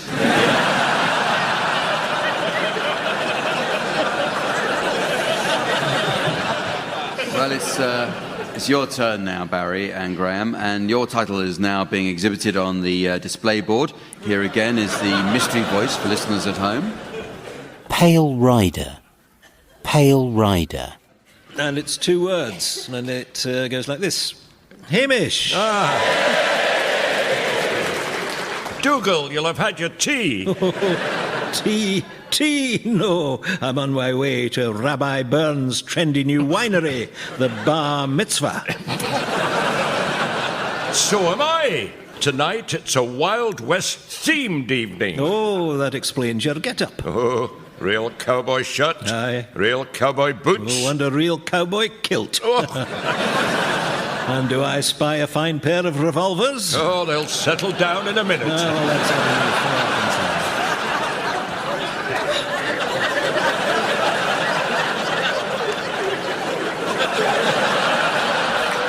And look, I've got chaps on my legs. Oh, I told you to use talcum powder, then. And admit it, I do look mighty fine on my faithful steed. Hamish, you're sitting on a bucket.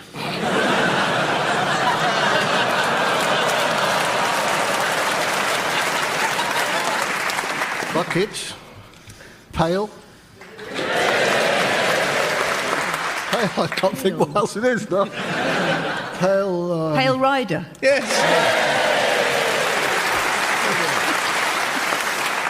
Well, this next round celebrates something that was given to the world by the French, etiquette. The French have given us fine wines, fine cuisine, and what would the EU be like if France hadn't joined in? Well, it'd be like World War II.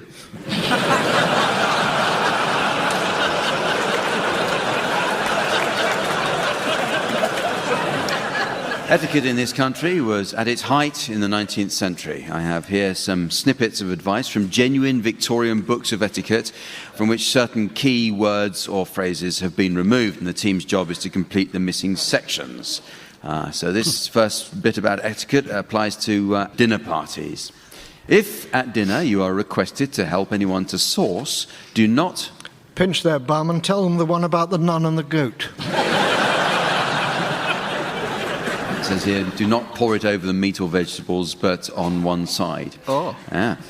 Drink your soup as quietly as possible from the side of the spoon. Do not commit the vulgarity of... hosing up through your ear trumpet.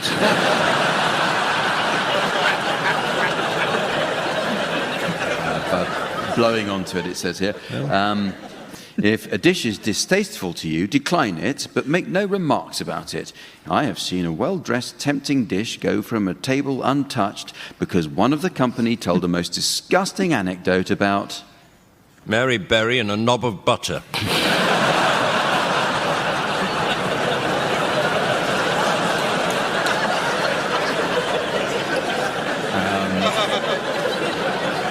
Actually, it was about finding vermin served in a similar dish.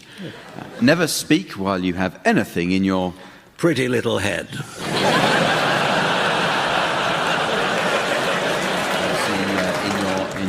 in your mouth. And this about being at a ball. It is incumbent on a young gentleman to do something more than dance when he invites a lady to join a quadrille. Yet he is earnestly advised not to... stick a fish down his trousers and say, how's that for a codpiece?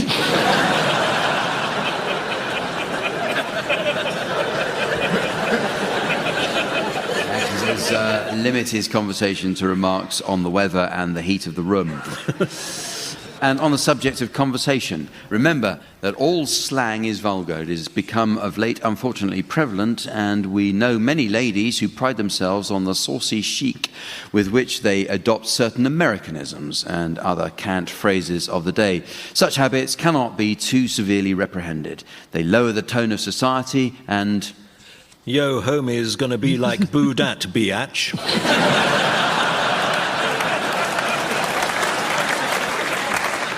The standard of thought. Some men seem to forget in what respects the education of a lady differs from that of a gentleman, and commit the error of conversing on topics with which ladies are seldom acquainted. Do not use a classical quotation in the presence of ladies without apologizing for or translating it. Even this should only be done when... in flagrante delicto.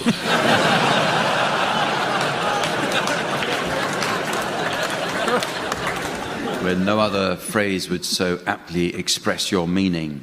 The perfect hostess will see to it that the works of male and female authors be properly separated on her bookshelves, unless they happen to be married, in which case... She must insert a copy of Mary Stopes between them. She says that their proximity should not be tolerated. Some notes on dress. Very stout persons should never wear... cling film. Actually white, because it has the effect of adding to the bulk of the figure. Finally, on love and marriage, in seeking a partner for life, look to it that you be not entrapped by beauty of person merely. Let this partner be one whom, to use the beautiful Arabian proverb... knows when to shut the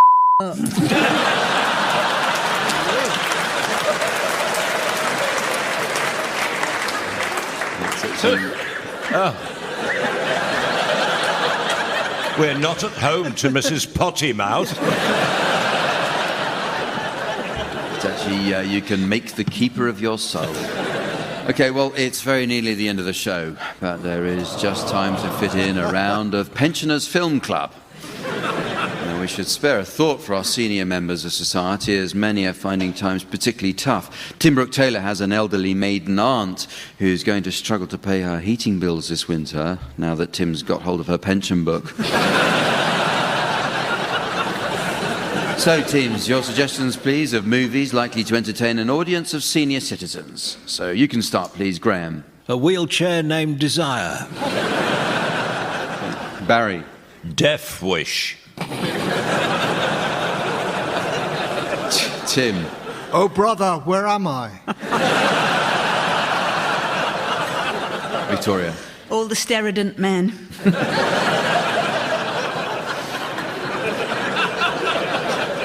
Once upon a time in me vest. Dial W for Werthers. Dog, day, afternoon, I mean pudding.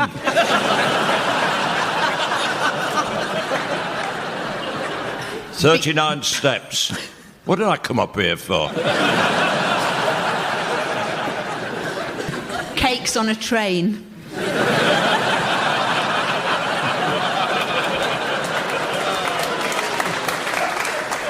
Battlestar Sciatica. Radox of the Lost Ark. Toothless in Settle.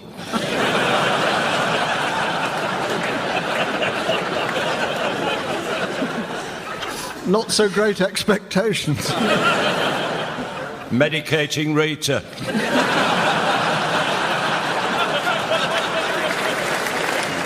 Bingo Unchained.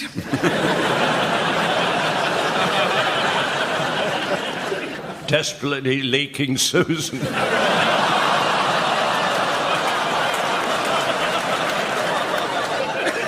Bring me the head nurse, Alfredo Garcia.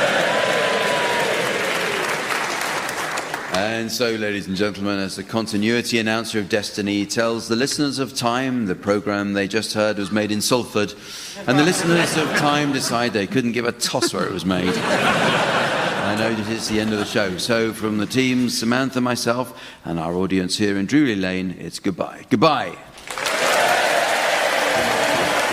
Barry Cryer, Graeme Garden, Tim Brooke-Taylor and Victoria Wood were being given silly things to do by Jack D, with Colin Sell setting some of them to music. The programme consultant was Ian Pattinson and the producer was John Naismith.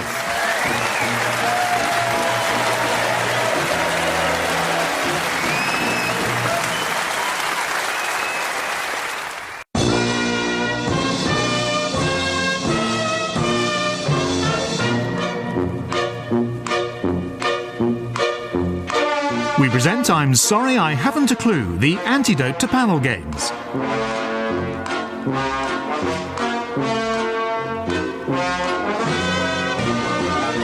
At the piano is Colin Sell, and your chairman is Jack D. Hello and welcome to I'm Sorry I Haven't a Clue. This week we're coming to you from Milton Keynes, indisputably the name of a town in Buckinghamshire. The earliest historical mention of Milton Keynes is from the journal of the Roman governor Quintus Veranius.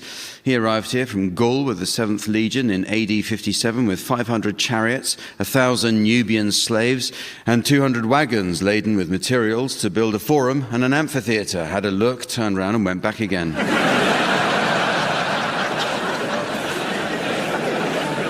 In the 1850s, Milton Keynes elected as mayor one Thomas Froggy Harris, who wanted to make the town a better place to live, a place where homeowners would happily leave their doors unlocked. It was certainly better for Harris because he was also a burglar. Harris was known as Froggy because he was once caught in a field making love to a French woman. He retired to live on a farm with his brother, Porky Harris.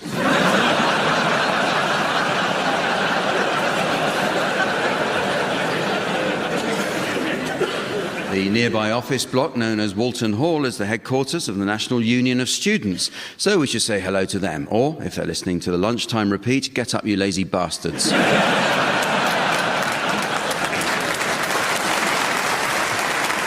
But students aren't alone in sleeping through a half-hour radio show. Let's meet the teams. On my left, Barry Cryer and Graeme Garden. And on my right, Tim Brooke-Taylor and David Mitchell. And keeping a keen eye on the team's points, please welcome our scorer, the ever-delightful Samantha.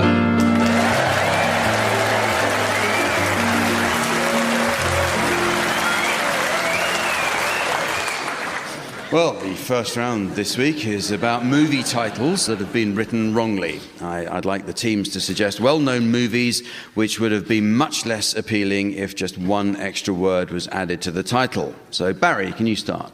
The Sound of Lift music. Tim? Driving Over Miss Daisy. David? The French Wi-Fi connection.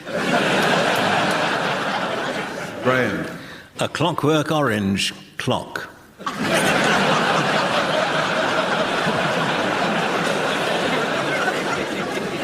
Groundhog Day 2.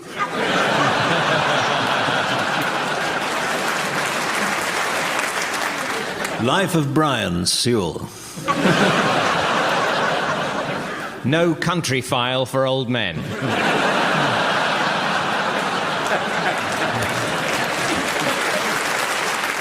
For a few dollars, Roger Moore.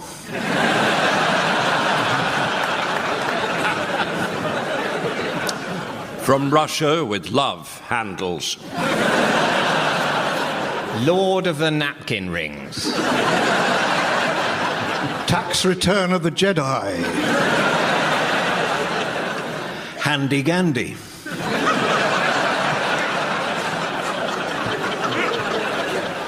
Batman Returns Jumper.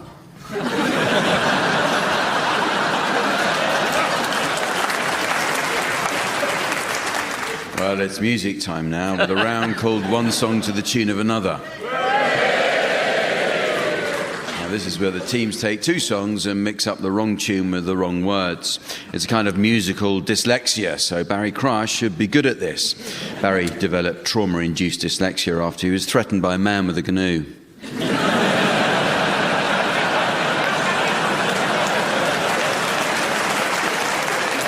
At the piano, we have Colin Sell. By the way, Colin tells us he's now taking bookings for 2015, which is £1.25 more than he used to get. OK, we'll start with you, Tim. I'd like you to sing the words of I've Got a Lovely Bunch of Coconuts to the tune of Marlene Dietrich's Lily Marlene.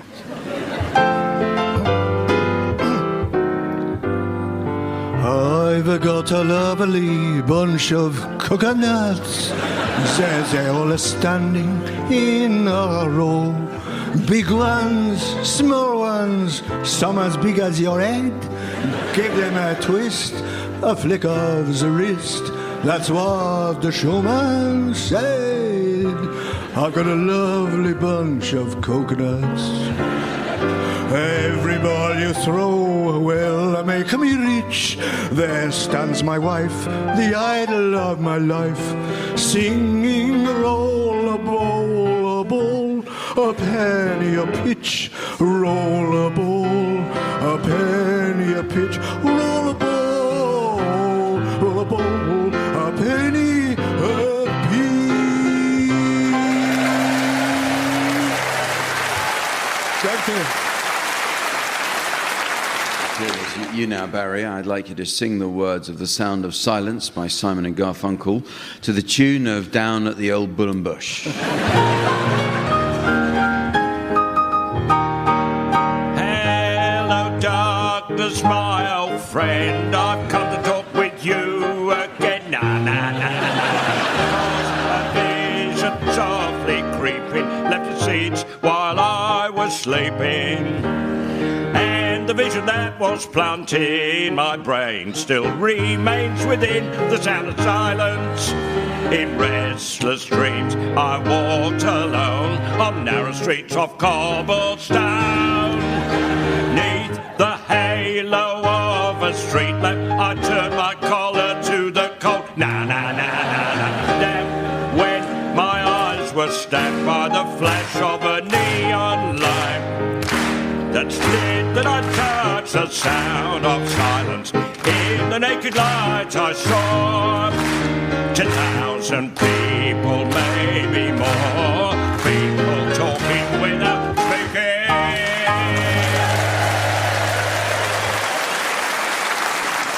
Oh, thank you very much, Barry, and to the audience. Although I must say, if you're going to eat crisps, can you eat it a bit more? So, David, it's your turn. I'd like you to sing the words of Big Mouth Strikes Again by the Smiths to the tune of On the Street Where You Live. Sweetness, sweetness, I was only joking when I said I'd like to smash every tooth in your head. Oh, sweetness, sweetness, I was only joking when I said by rights you should be bludgeoned in your bed.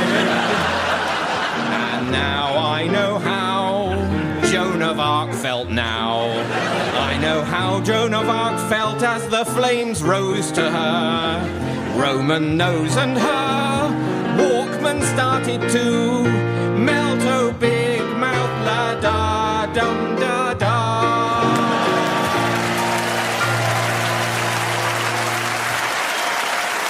Oh, thank you, David. That was really quite disturbing.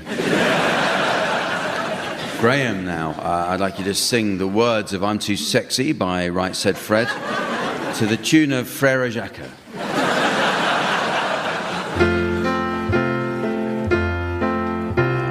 I'm too sexy for my love, for my love. Too sexy for my love, too sexy for my love. Love's gonna leave me, love's gonna leave me. I'm too sexy for my shirt, for my shirt.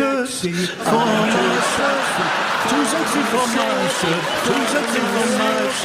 So sexy it hurts, so sexy it hurts. Too sexy for my shirt, so sexy it hurts, so sexy it hurts. So sexy it hurts, so sexy it hurts, so sexy it hurts.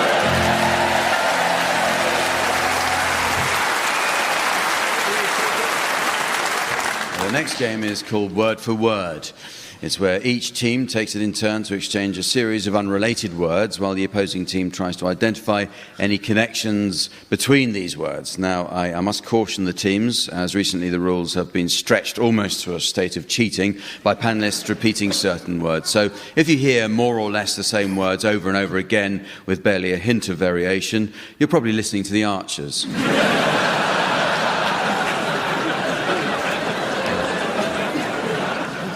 So off you go, Tim and David. Trumpet. Furiously. Selfie. Puke. Cummerbund. Hope. Budgerigar. Ah, Graeme. Yeah. No, she was a wonderful actress, Hope Budgerigar. Yes. What would I have seen her in? Sweet Bird of Youth. Yes. Yes, I think that's quite right, actually. Hope Budgerigar. She's been in Good grief. many films that yes. Graeme and Barry will remember, but we won't. So over to you, Graeme Barry. Really? Yeah. That was my word.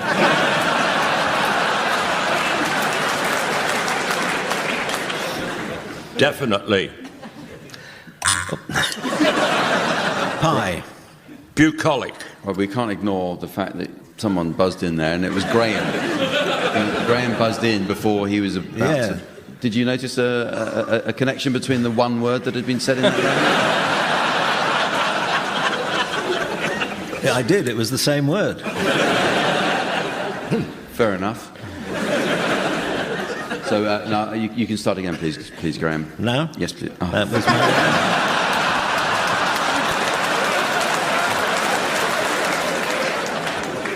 Coriander. Greasy. Deficit. Weep. Existential. Light. Fop. David is... Light and fop. There's a link between all things light and all things foppish. It's a musical, The Light and the Foppish, from the 17th century, recently rediscovered. Could you name any of the songs? They're obviously well known, David. No, they're not very well known at all, and so I couldn't. Who was the composer of that? It's lost. We're hoping it's Shakespeare. Yes, because he really didn't write enough, did he, Shakespeare? We're hoping to add to his canon. I don't think his musicals are the best of his work. What did the audience... Have you heard of this new musical, old musical? See, they all have. Absolutely no help at all. Thank you. Well, you're very keen on the idea, David. So yes, I'll let you continue with that. I'll give you that. Okay. Panic. Beautician. Mollycoddle. Arable. Bigamous. Anteater. Barry. Bigamous Anteater. Yes, this was a 17th century bawdy comedy about the bigamous anteater. Yes, very well known. Congreve, I think I remember. Did he happen to write any musicals? No, There's no music in it, Jack. No music in it, okay. But written by Congreve. I know who wrote it. Yeah, it's all right. No need to get so ratty. It's just a game. We're trying to keep it light. And foppish.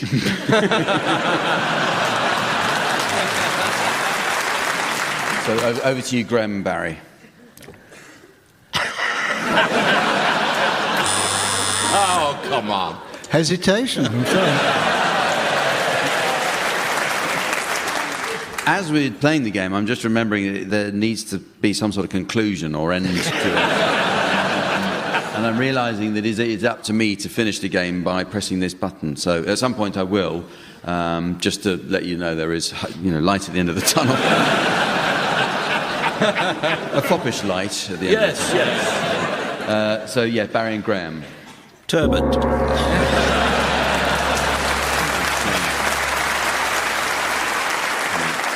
Sadly, we didn't have enough time to carry on with that. Next round is about rare medical conditions. Now, coincidentally, our 3 regular team members have each suffered various symptoms recently. Barry has been getting worried about his hearing. It's next Thursday.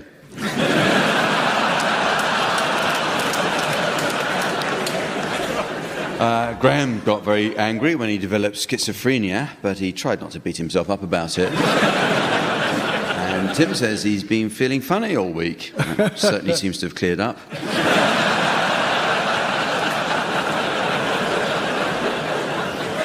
Okay, well, we'll start with you, Tim and David. You're suffering from an unusual medical complaint and have just been called for your appointment with Doctors Barry and Graeme. You must outline your symptoms to them, and they'll be awarded points based on how accurately they're able to diagnose your condition. So the identity of your complaint is now being displayed to the audience via the laser display screen. And for listeners at home, here's the mystery voice. Tim and David think they're members of UKIP. Tim and David think they're members of UKIP. Morning. Good morning. Morning. So what seems to be the trouble? There's nothing wrong with us. Oh.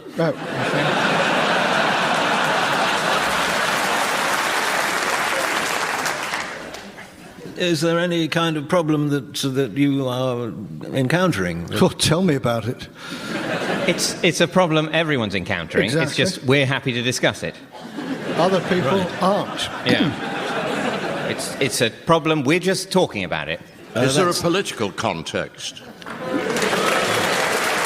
Well, if you want to read that into it. Are we allowed to smoke in here? Well, UKIP if you want to, and...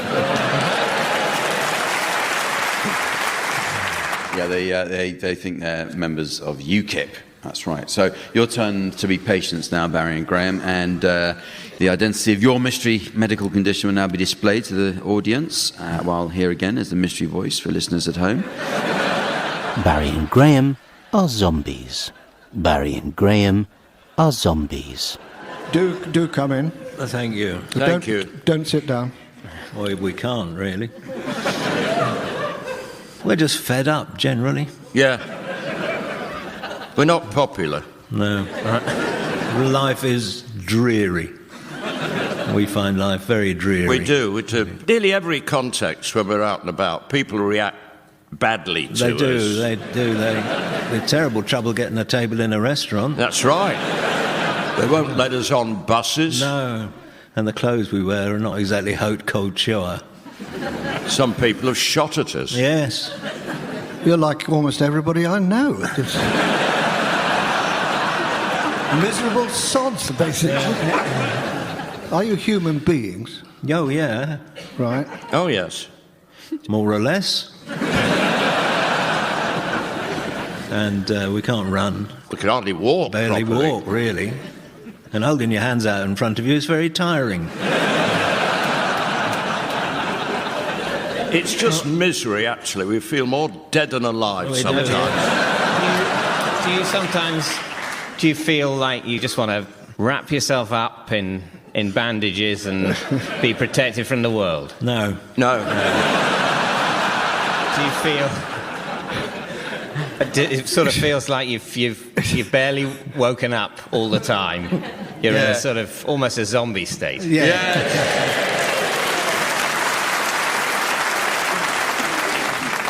Well, the next game is about the art of romance. Barry was telling us he recently bumped into his first ever girlfriend who he hadn't seen since 1957, but she was a bit drunk. In fact, she hasn't stopped drinking ever since the day Barry left her 56 years ago. That's what you call a celebration.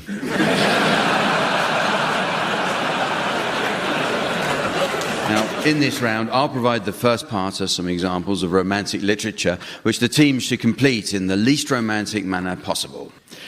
The first one is for you, Barry, and it's some lines from Melvin Bragg's Time to Dance. There you were, the wonderful female shape, slim, vulnerable shoulders, deep breasts rising on the rather narrow body, flat stomach, sweet, hard curve from ribs to thighs, demanding a palm to sweep down it, shaking out your hair as you stared back. You were the first to hold me tight and say, "Tickets, please."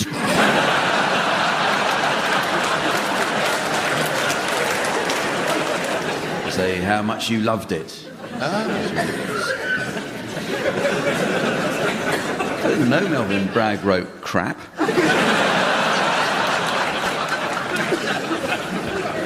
Tim, this is for you. It's from Alistair Campbell. I took a deep breath, my hand immobile for a few seconds, just holding a breast that had fed so many fantasies, so much frustration. I gripped the expensive fabric of her green dress in my two hands, and I tore it. With a shimmer, the silk fell away to her waist. It was the first time I had seen Anne Widdecombe's scorpion tattoo.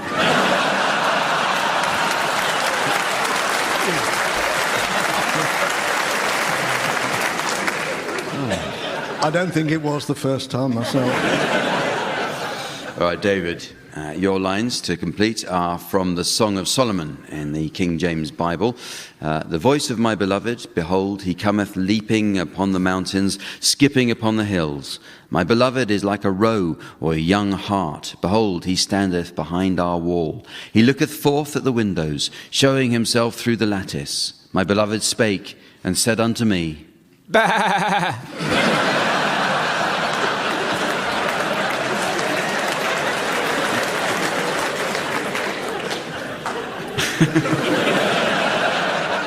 It's actually rise up, my love, my fair one, and come away. Graeme, your romantic lines are taken from a greetings card message. Roses are red, daffodils are yellow. I just want to say, they match your eyes and teeth.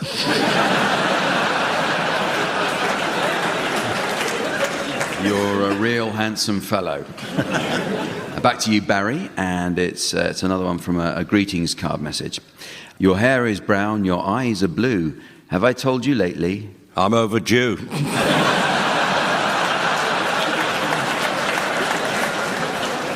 It's of course, that I love you. David, here's some words for you from Sarah Teasdale's The Kiss. I hoped that he would love me, and he has kissed me on my mouth, but I am like a stricken bird that cannot reach the south. For though I know he loves me, tonight my heart is sad. The DNA test just came back, and he's my biological dad.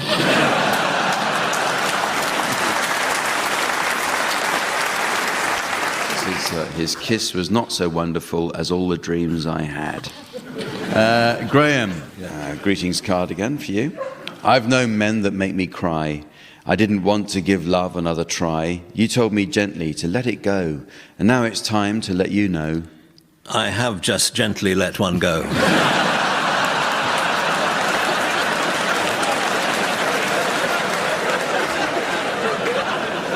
Well, I hope that was your answer. It is to most things, yes.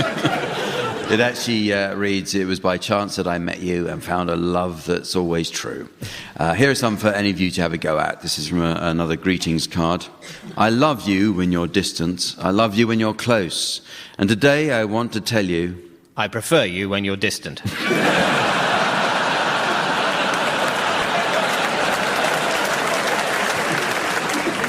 Actually, you're the one I love most. we're back to Melvyn Bragg now. From his novel A Time to Dance. And your hands would rush nervously up and down my back, down my flanks, as we tried to kiss, talk, embrace, undress and feel each other all in the same instant. It doesn't matter what it really is, but... Frantically, we would separate and throw off clothes so fiercely that we often... had to leave Waitrose. Found rips and tears in them later. Greetings card message here. You're amazingly gorgeous. I love you to bits. I'm stroking your hair as I gaze at your knits.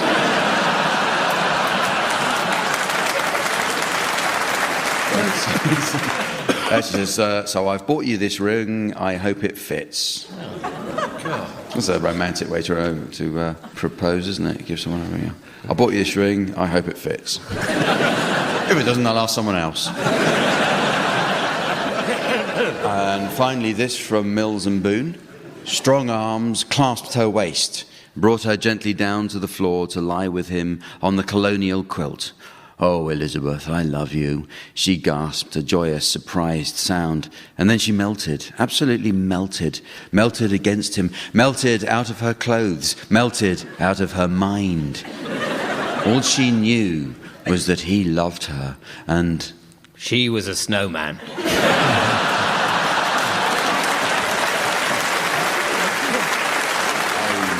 I could read you what it really is, but it's such rubbish.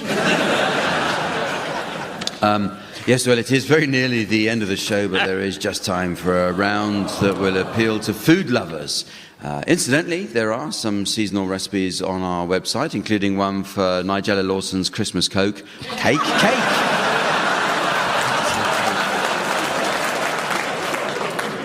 The round is called the Bread Lovers Songbook. Samantha has to nip out now as she's off to meet her baker gentleman friend who does market research into brands of bread. He's prepared a sample sandwich buffet, Samantha says. Last time she went, she was disappointed by his Hovis triangles, but was satisfied by his nimble fingers. So, while she's away, I'll ask the teams to suggest titles of songs likely to appeal to an audience of bread lovers. So, Barry... can you please start? Another one bites the crust. Tim? Crumpet voluntary. Graeme? Hold it, flashbang, what a pitter. David?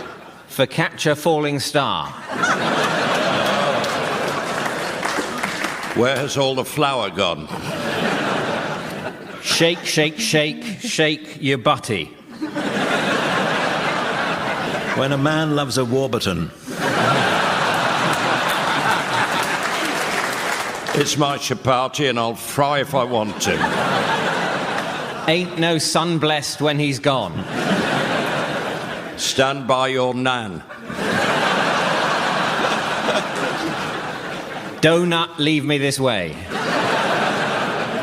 On Mother Kelly's doorstep. Bake me up before you sourdough. Achy, bakey tart. Never mind the Bannocks, it's the Sex Prestals. There's a guy works down the chip shop, swears he's Hovis.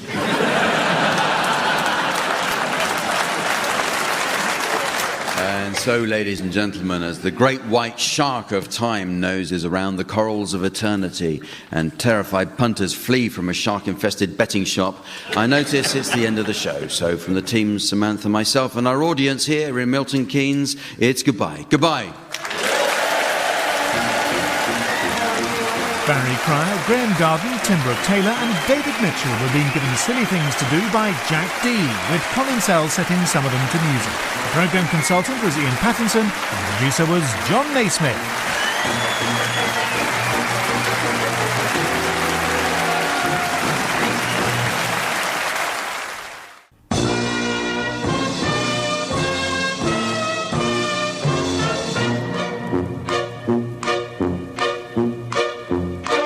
We present I'm Sorry I Haven't a Clue, the antidote to panel games.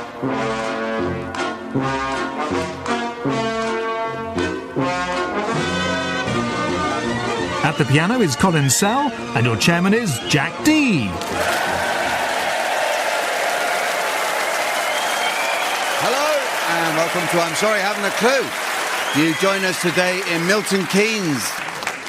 In the Middle Ages, this area became a centre of wool production. Sheep were driven to market for their wool, which was fulled. This means it was pulled and stretched, then pounded with a mixture of water and clay by wooden paddles. It was a slow, difficult process because the sheep didn't like it and kept running away.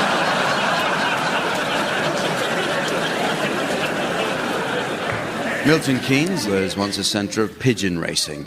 A local man called Albert Wilson bred the first world championship winning homing pigeon in 1947. The following year he sold it to a man in Barcelona, a man in Oslo, a man in Hamburg, and finally to a kebab shop in the high street. Wilson later bred one of the fastest pigeons in competition, which was timed by Luton Air Traffic Control doing over 130 miles an hour as it came out of the back of a jet engine.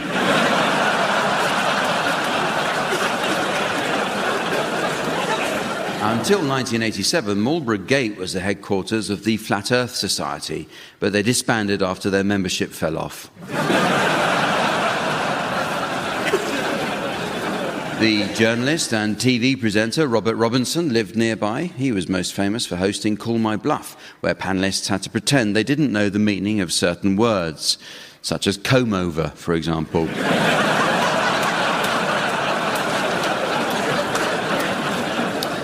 In 1998, Milton Keynes hosted a World Chess Championship qualifier between Anatoly Karpov and Nigel Short. The match ended with a shock move when Short sacrificed his knight in a pointless Sicilian defence, which saw Karpov declare an easy checkmate. But that's not the last time Milton Keynes has witnessed a pointless waste of a knight. Let's meet the teams. They are on my left, Barry Cryer and Graeme Garden. And on my right, Tim Brooke-Taylor and David Mitchell. And making a welcome return and eager to enjoy the action, please welcome our scorer, the ever-delightful Samantha.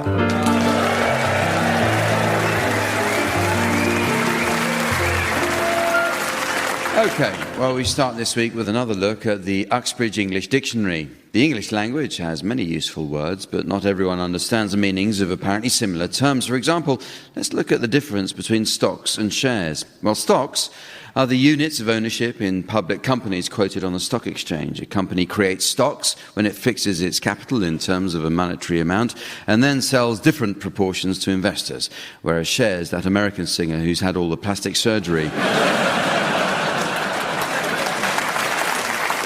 Word meanings are constantly changing, so teams, let's hear any new definitions that you've spotted recently. So, Tim, you can start. Adamant, the very first male ant. Barry? Torture. Rather like a torch, but even more so.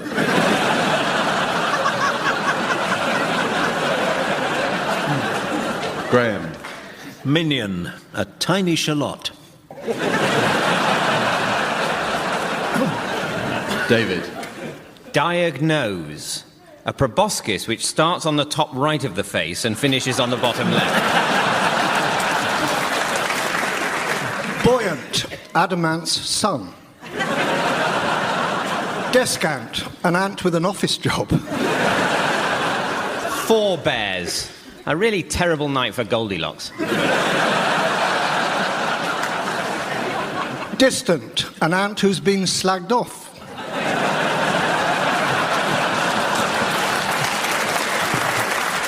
Equidistant, an ant who's been slagged off by a horse.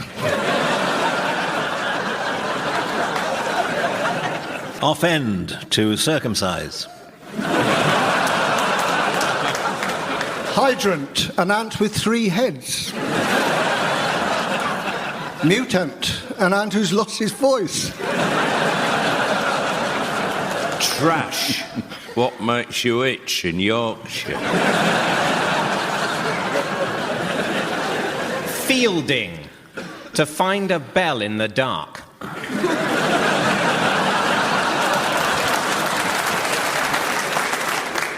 Towel. That bird that hoots.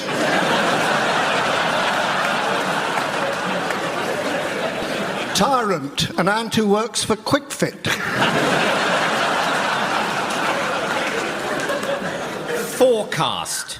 To have cutlery protruding from your posterior.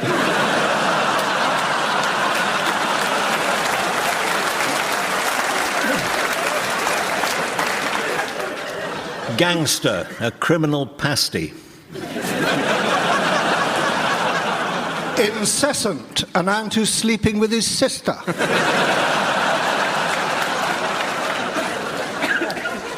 Faculty, Cockney for there's no more PG tips.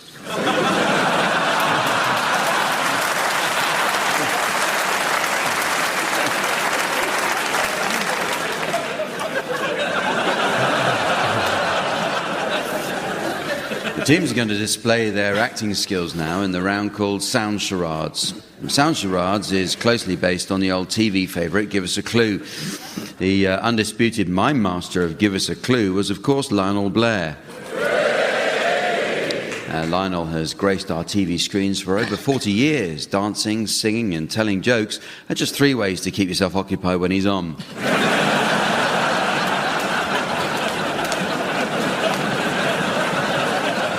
Tim and David, you're to start, please, and your title will shortly be displayed to the audience via the laser display screen. And for listeners at home, here's the mystery voice.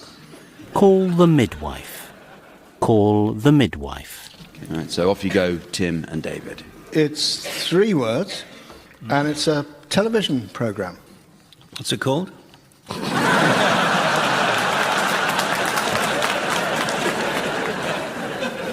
And it goes like this. As an elderly, eccentric billionaire, it's only right that I should be surrounded by those who mean a lot to me as I near my end. Specifically, all 3 women I've married. Of course, sir.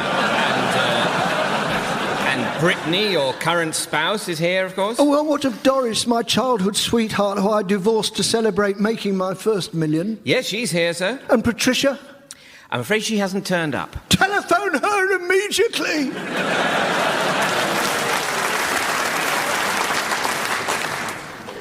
3 words, 3.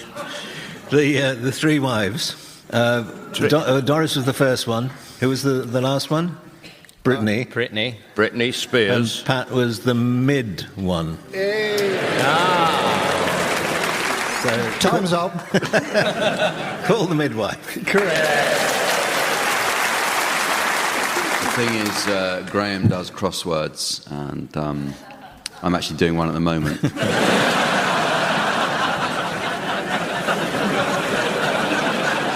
Right, the final title is being displayed for you, Barry and Graeme, and here once more is the mystery voice for listeners at home. Monsters, Inc. Monsters, Inc. It's a film, and this one is 2 words. 2 words. God. Hamish! Dougal, you'll have had your tea. Tea at a time like this? 4 o'clock? Why not? No, I mean when the Glen is living in terror and evil stalks abroad. You know, Baron McFrankenstein has moved into the old deserted mill, or as we now must call it, the old inhabited mill. Well, I haven't seen the Baron himself, but I think I've seen his big lodger. His big lodger? Oh, chains 8 foot tall with bolts through his neck and nuts.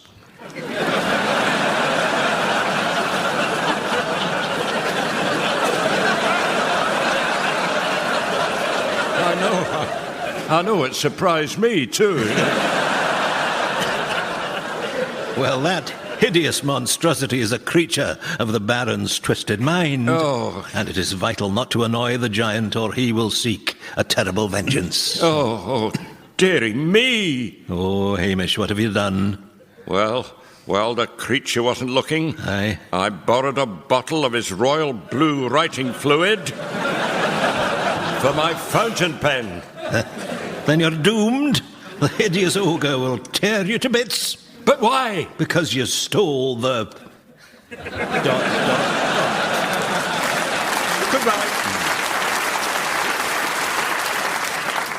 Has ink got something in it? Yeah. And the ink belongs to a monster, really, isn't it? Or even Monsters. Yes. Monsters Inc. Yeah. Oh, yes. The next round is called Swankers, and this is where the teams boast about some fascinating or impressive aspects of their lives. It's what we call in the trade a quickie. Although Barry was telling us he recently won his first match when he tried cage fighting. To be honest, that budgie didn't put up much of a fight. So in this game, the teams will be guests at a party where they take turns to unashamedly boast about something which each succeeding guest has to outdo. So off you go. We're not having turkey this Christmas. We're going to have a goose. Yeah. A goose. Yeah, well, we're having a golden eagle. It's delicious. Tastes just like swan. We actually wanted to make it really special, so we've stuffed a goose in a swan and then stuffed both of them in a golden eagle. Yes. And we've persuaded a lion to eat the lot. Yes, we've hired a boa constrictor to eat the lion. And gas mark 7, it only takes a couple of days. Yes, we had that last year.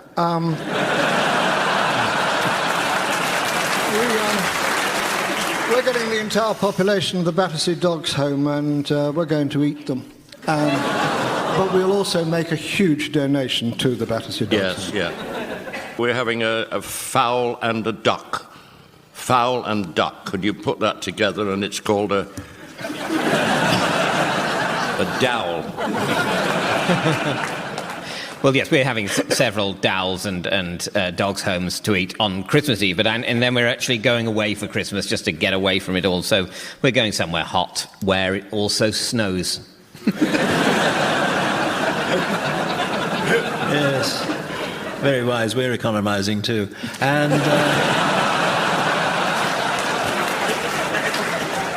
in fact, this year we're not sending out Christmas cards at all. We're sending out Christmas cars. Everyone we know. I've actually sent out Christmas military hardware to many of my friends because I wish to try and induce a conflict in the other part of the world from the boiling snowy place where I'll be Christmasing. So literally they'll be fighting each other, but I've got several staff on hand to grate an iceberg over me.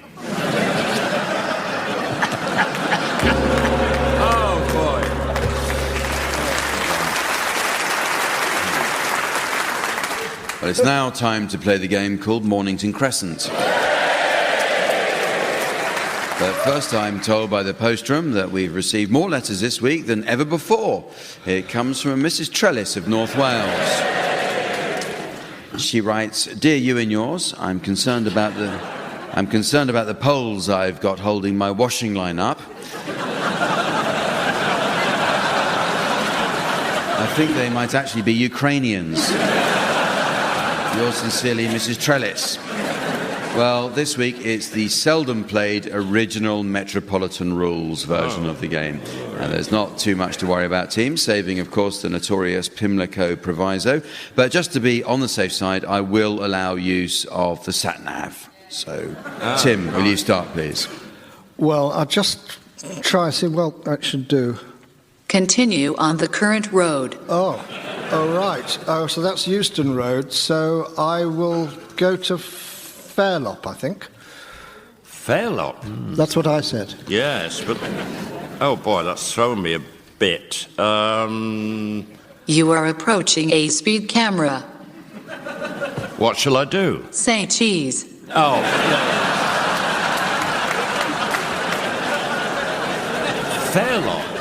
Fairlop, alliteration, Farringdon. Interesting, Farringdon. Just see if I go down here. In 200 yards, bear left. Okay, and... In 200 yards, there is a bear on your left. Better avoid that. But... There is also a zebra crossing. Okay, well, I'd better turn round again and, Mansion House. Oh. Yes. All right. Very, very good. Yes, you might think that's clever, but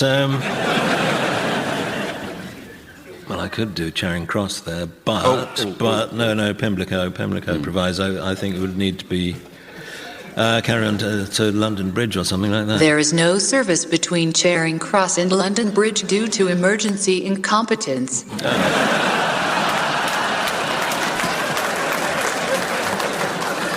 Well, that solves my problem. Strand.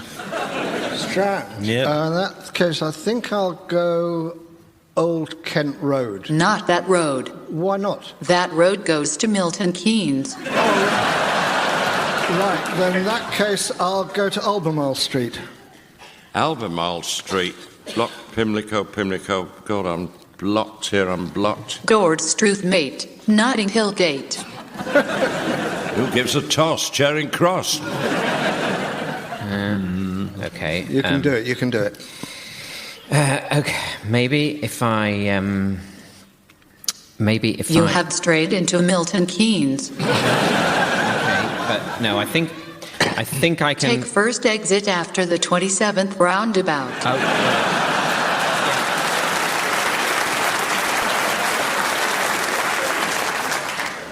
I might have to... Look, a field full of concrete cows. No, it's the MK Duns.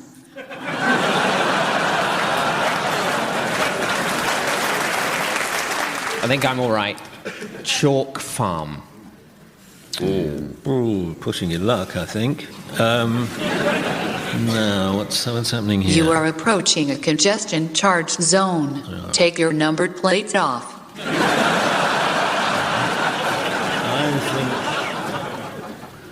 I think I'm onto a winner here. Yep. I'll just confirm it, though. You may be owed £3,500 in missold PPI.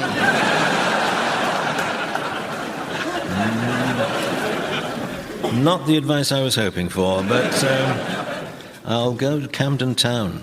Camden Town? I like that. Oh, well, I'm going to say Fulham Palace Road. Recalculating due to traffic information. Just go home. Oh, all right. Mornington Crescent.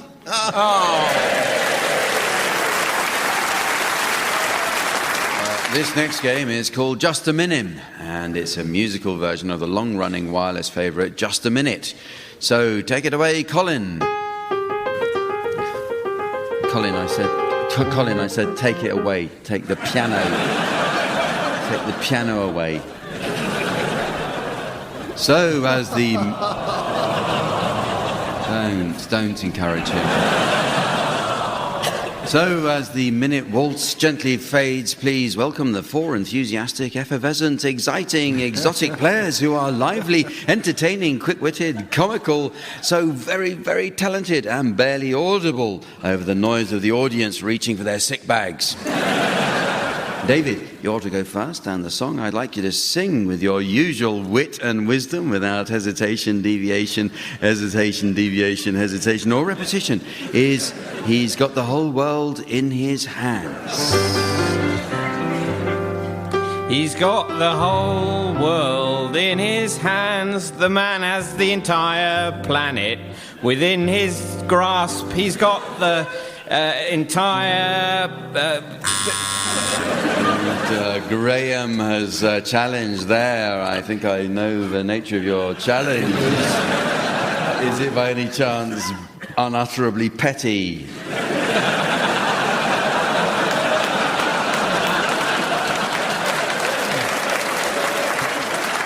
Well, if we're going to play by the rules of the game, it was repetition of entire. Repetition of entire, yes, it is true. Poor David, who is a newcomer to the game that we love to play so much. Not just in this country, but all throughout Europe and the British Empire and indeed the universe. And so over to you, Graeme, with 40 seconds to go with He's Got the Whole World in His Hands. The supreme beings holding 100% of Earth within his grasp. He's got the little tiny baby in his hands. He's got a midget infant Barry. I know you're on my team, Graeme, but sorry about that. No. There was a repeat of Grasp, wasn't there, in there somewhere? I think He's Got came up a couple of times. Got was there. You made a challenge there, Barry, and Tim took it upon himself to lay another challenge upon that, as if it wasn't humiliating enough. But Barry, a seasoned veteran of the game that we love to play so very much, and has been on the show more times over more years than anyone else, and still keeps coming back to see us because he keeps forgetting that we haven't asked him. With only 30 seconds left to go, 31 seconds in fact. I've just been corrected by a voice in my ear, which is worrying because I haven't got anything in my ear. It is over to you, Barry. He's got a little tiny baby in his hands. He's carrying an infant with his fingers, manually holding your bubba. Palm-wise. Help, thank you. Well, David is challenged there. And what was the nature of your challenge, David? Well, it was such a long hesitation that I thought Barry might be ill. It was a long hesitation, David, but you were so long in coming in with your challenge that I'm afraid I can't allow it. Hesitating on a hesitation challenge is just not allowed in this game that we love to play so much. David, a novice of the game that we love to play so much, not aware of that minor regulation there that I've had to impose. Now he does know, and I'm sure he won't make the same stupid error again. So it's back to you, Barry, with only 14 seconds left to go of the song that we love to sing so much. He's got the whole world in his hands. Over to you, Barry. Barry, a great veteran of the game that we love to play so much in this game. That's not only going out in Great Britain and the colonies, as I mentioned before, but also the Moon, Venus, Mercury, Jupiter, Mars, Galaxy, Cadbury's Fruit and Nut, Neptune, Saturn, right round Uranus and Newport Pagnell. Over to you, Barry. And Barry has challenged himself there. Yeah. Well, you only got 4 seconds to go, Barry, and you can't fill it by just challenging yourself and then making 4 seconds. 4 seconds to go, Barry, in the game that we love to play so much, singing the song that we love to sing so much, which is called "He's Got the Whole World in His Hands So Much." With 4 seconds left to go, Barry, a seasoned veteran of the game that we love to play so much. With 4 seconds to go, Barry, I do wish you'd stop playing the piano. With 4 seconds left to go, Barry. This man is able to bestow. And David has come in with a challenge just as I was about to blow the whistle on that. David came in with a fraction of a second left. It's sometimes thought as bad form, but David is a novice of the game that we love to play so much. David, what is the nature of your challenge? Incredibly slow singing. It was slow singing. That's technically not a challenge. Would you? Which What's your category objection? Is that? Well, it's so slow as to be hesitant. Are you saying it was hesitation? He was deviating from the rhythm. I'll handle this, Tim.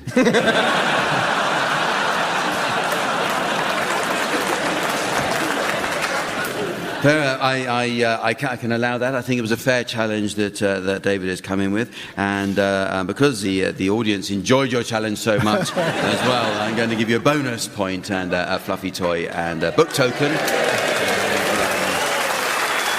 And chairmanship of the Co-op Bank.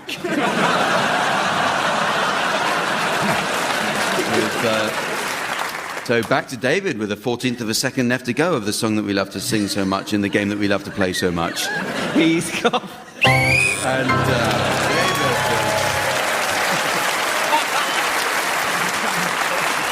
It's very nearly the end of the show, but there is just time to fit in a round that should be of interest to churchgoers. Samantha has to leave now as she's off to meet an elderly gentleman friend who's been a lifelong churchgoer and has asked Samantha to help plan his funeral arrangements. She says he wants to be cremated and has asked her to scatter his ashes at his church. Samantha says his last wish is to be tossed off the top of the steeple.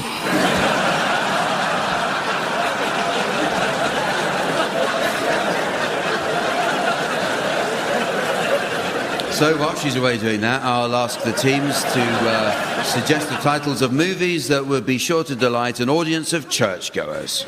Can you start us, Graeme? The Vicar Man. Barry. Winnie the Pooh. Tim. I Know What You Did Last Supper. David. Dude, Where's My Cardinal? The Nuns of Navarone. Chaplin.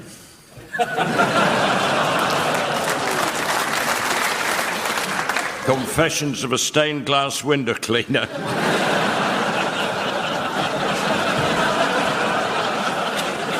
Alter President's Men.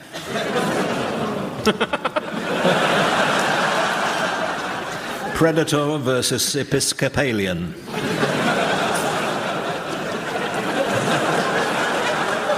Waiting for God. Oh. Anointment with Death. Gunfight at the Bach Chorale. One Jehovah the Cuckoo's Nest. Break Me the Bread of Alfredo Garcia. And so, ladies and gentlemen, that's the end of the show. And in fact, the end of this, the 60th series. And, looking back over 42 years, we should take a moment to remember all the awards the teams have won. Cycling proficiency,